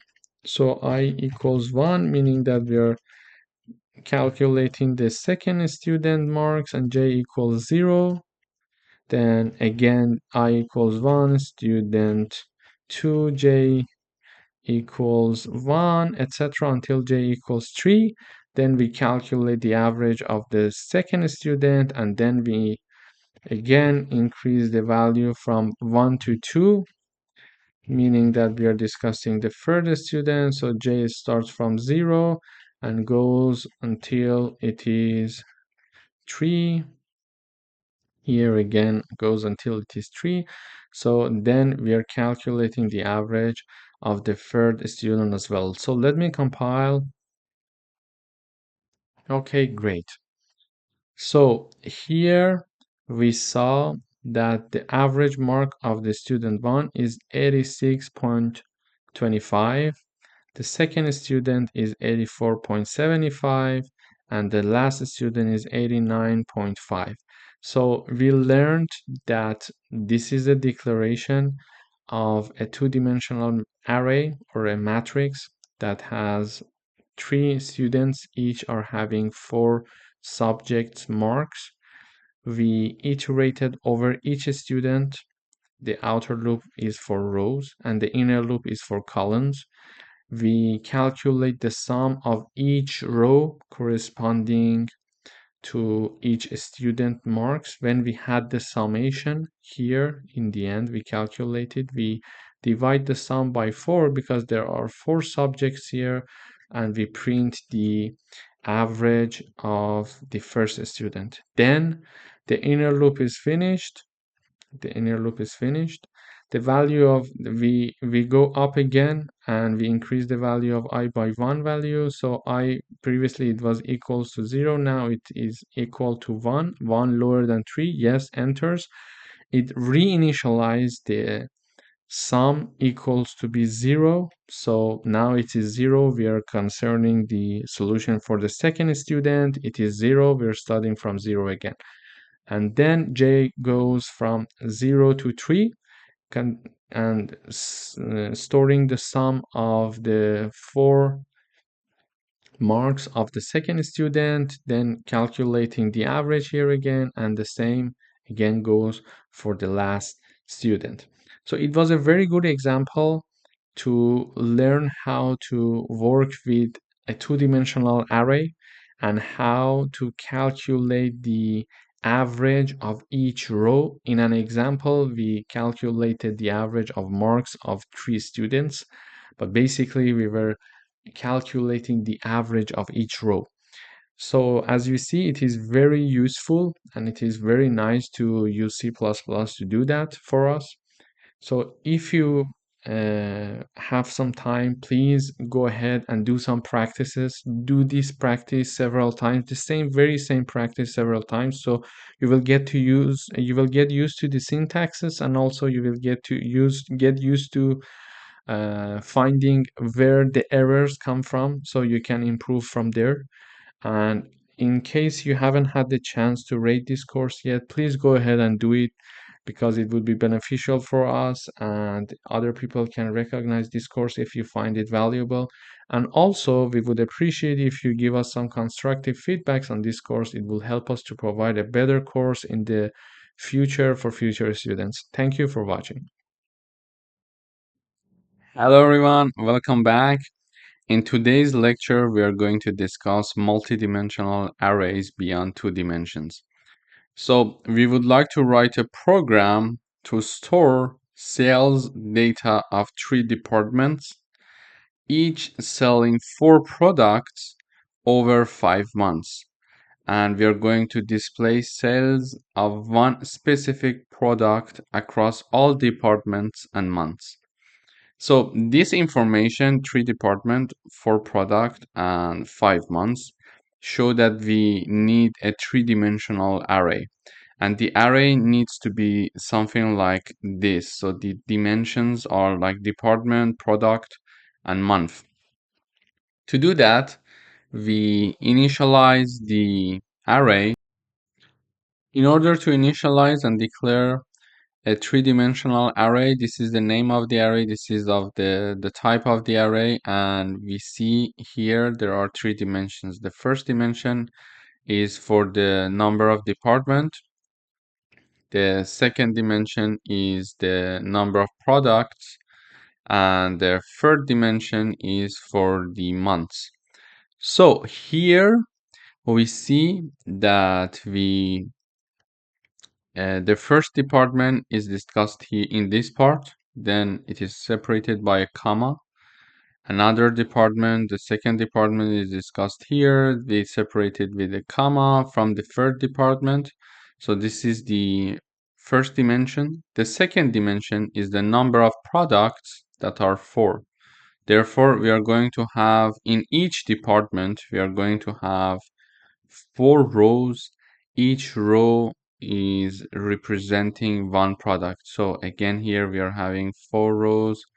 So here is also product 1, here also product 2, product 3, and product 4. And also in the last one, we are having the same thing, product sorry, product 1, product 3, product 2, and finally product 4. So we are having 3 departments like this. You see here, each of them are having 4 products, each one representing a row. So you see each department matrix is having 4 rows, and also each department is having 5 columns, meaning that product 1, first month, product 1, second month, product 1, third month, etc. Then we have, for example, product 2 from month 1 until month 5. So this one, for example, represents the data of the department 1, product 4, and the 4th month. This is how we navigate through the initialized matrix. Now, when we initialize this matrix, we would like to display, for example, the sales of the product 2 over 5 months across all 3 departments. Okay, to do that, we mentioned that the product, we initialize and declare one integer called product equal to 1, because it's based on the 0 indexing for each product, and we are mentioning that, okay, sales for product, so it is already 1. When it is added to 1, it is going to print the number 2, which is the product 2 that we are going to iterate over. Okay, then in order to print values in a in a matrix or in arrays, we need nested loops. So here we are iterating through different departments. This is the outer loop, and this is the inner loop. So the outer loop is iterating over all the departments starting from 0 until the depth is lower than 3, because it will be 0, 1, and 2, meaning that there are 3 departments. And then it is printing the value of the department plus 1. Why plus 1? Because it is a 0 based index. So when initially the value of the depth equals 0, so 0 means we don't have department 0. We have 0 plus 1, it will show the department 1, then 1 plus 1 department 2, and 2 plus 1 department 3. And then we enter the inner loop that iterates through the months. So months, we mentioned that we have 5 columns and we are having 5 months. Okay, here we are also having it. Therefore, it is going to start from 0 until month is lower than 5, meaning that it is going to get the value 0, 1, 2, 3, 4. It means that there are 5 months. And then it is going to print the index of the month. For example, when month equals 0, 0 plus 1 means that the first month is printed. And when the first month is printed, we are going to have the matrix of called sales. The first department, let me just analyze the code here. So depth equals 0, product equals 2 equals 1, sorry, because it shows the second product. And then we have the month equals 0.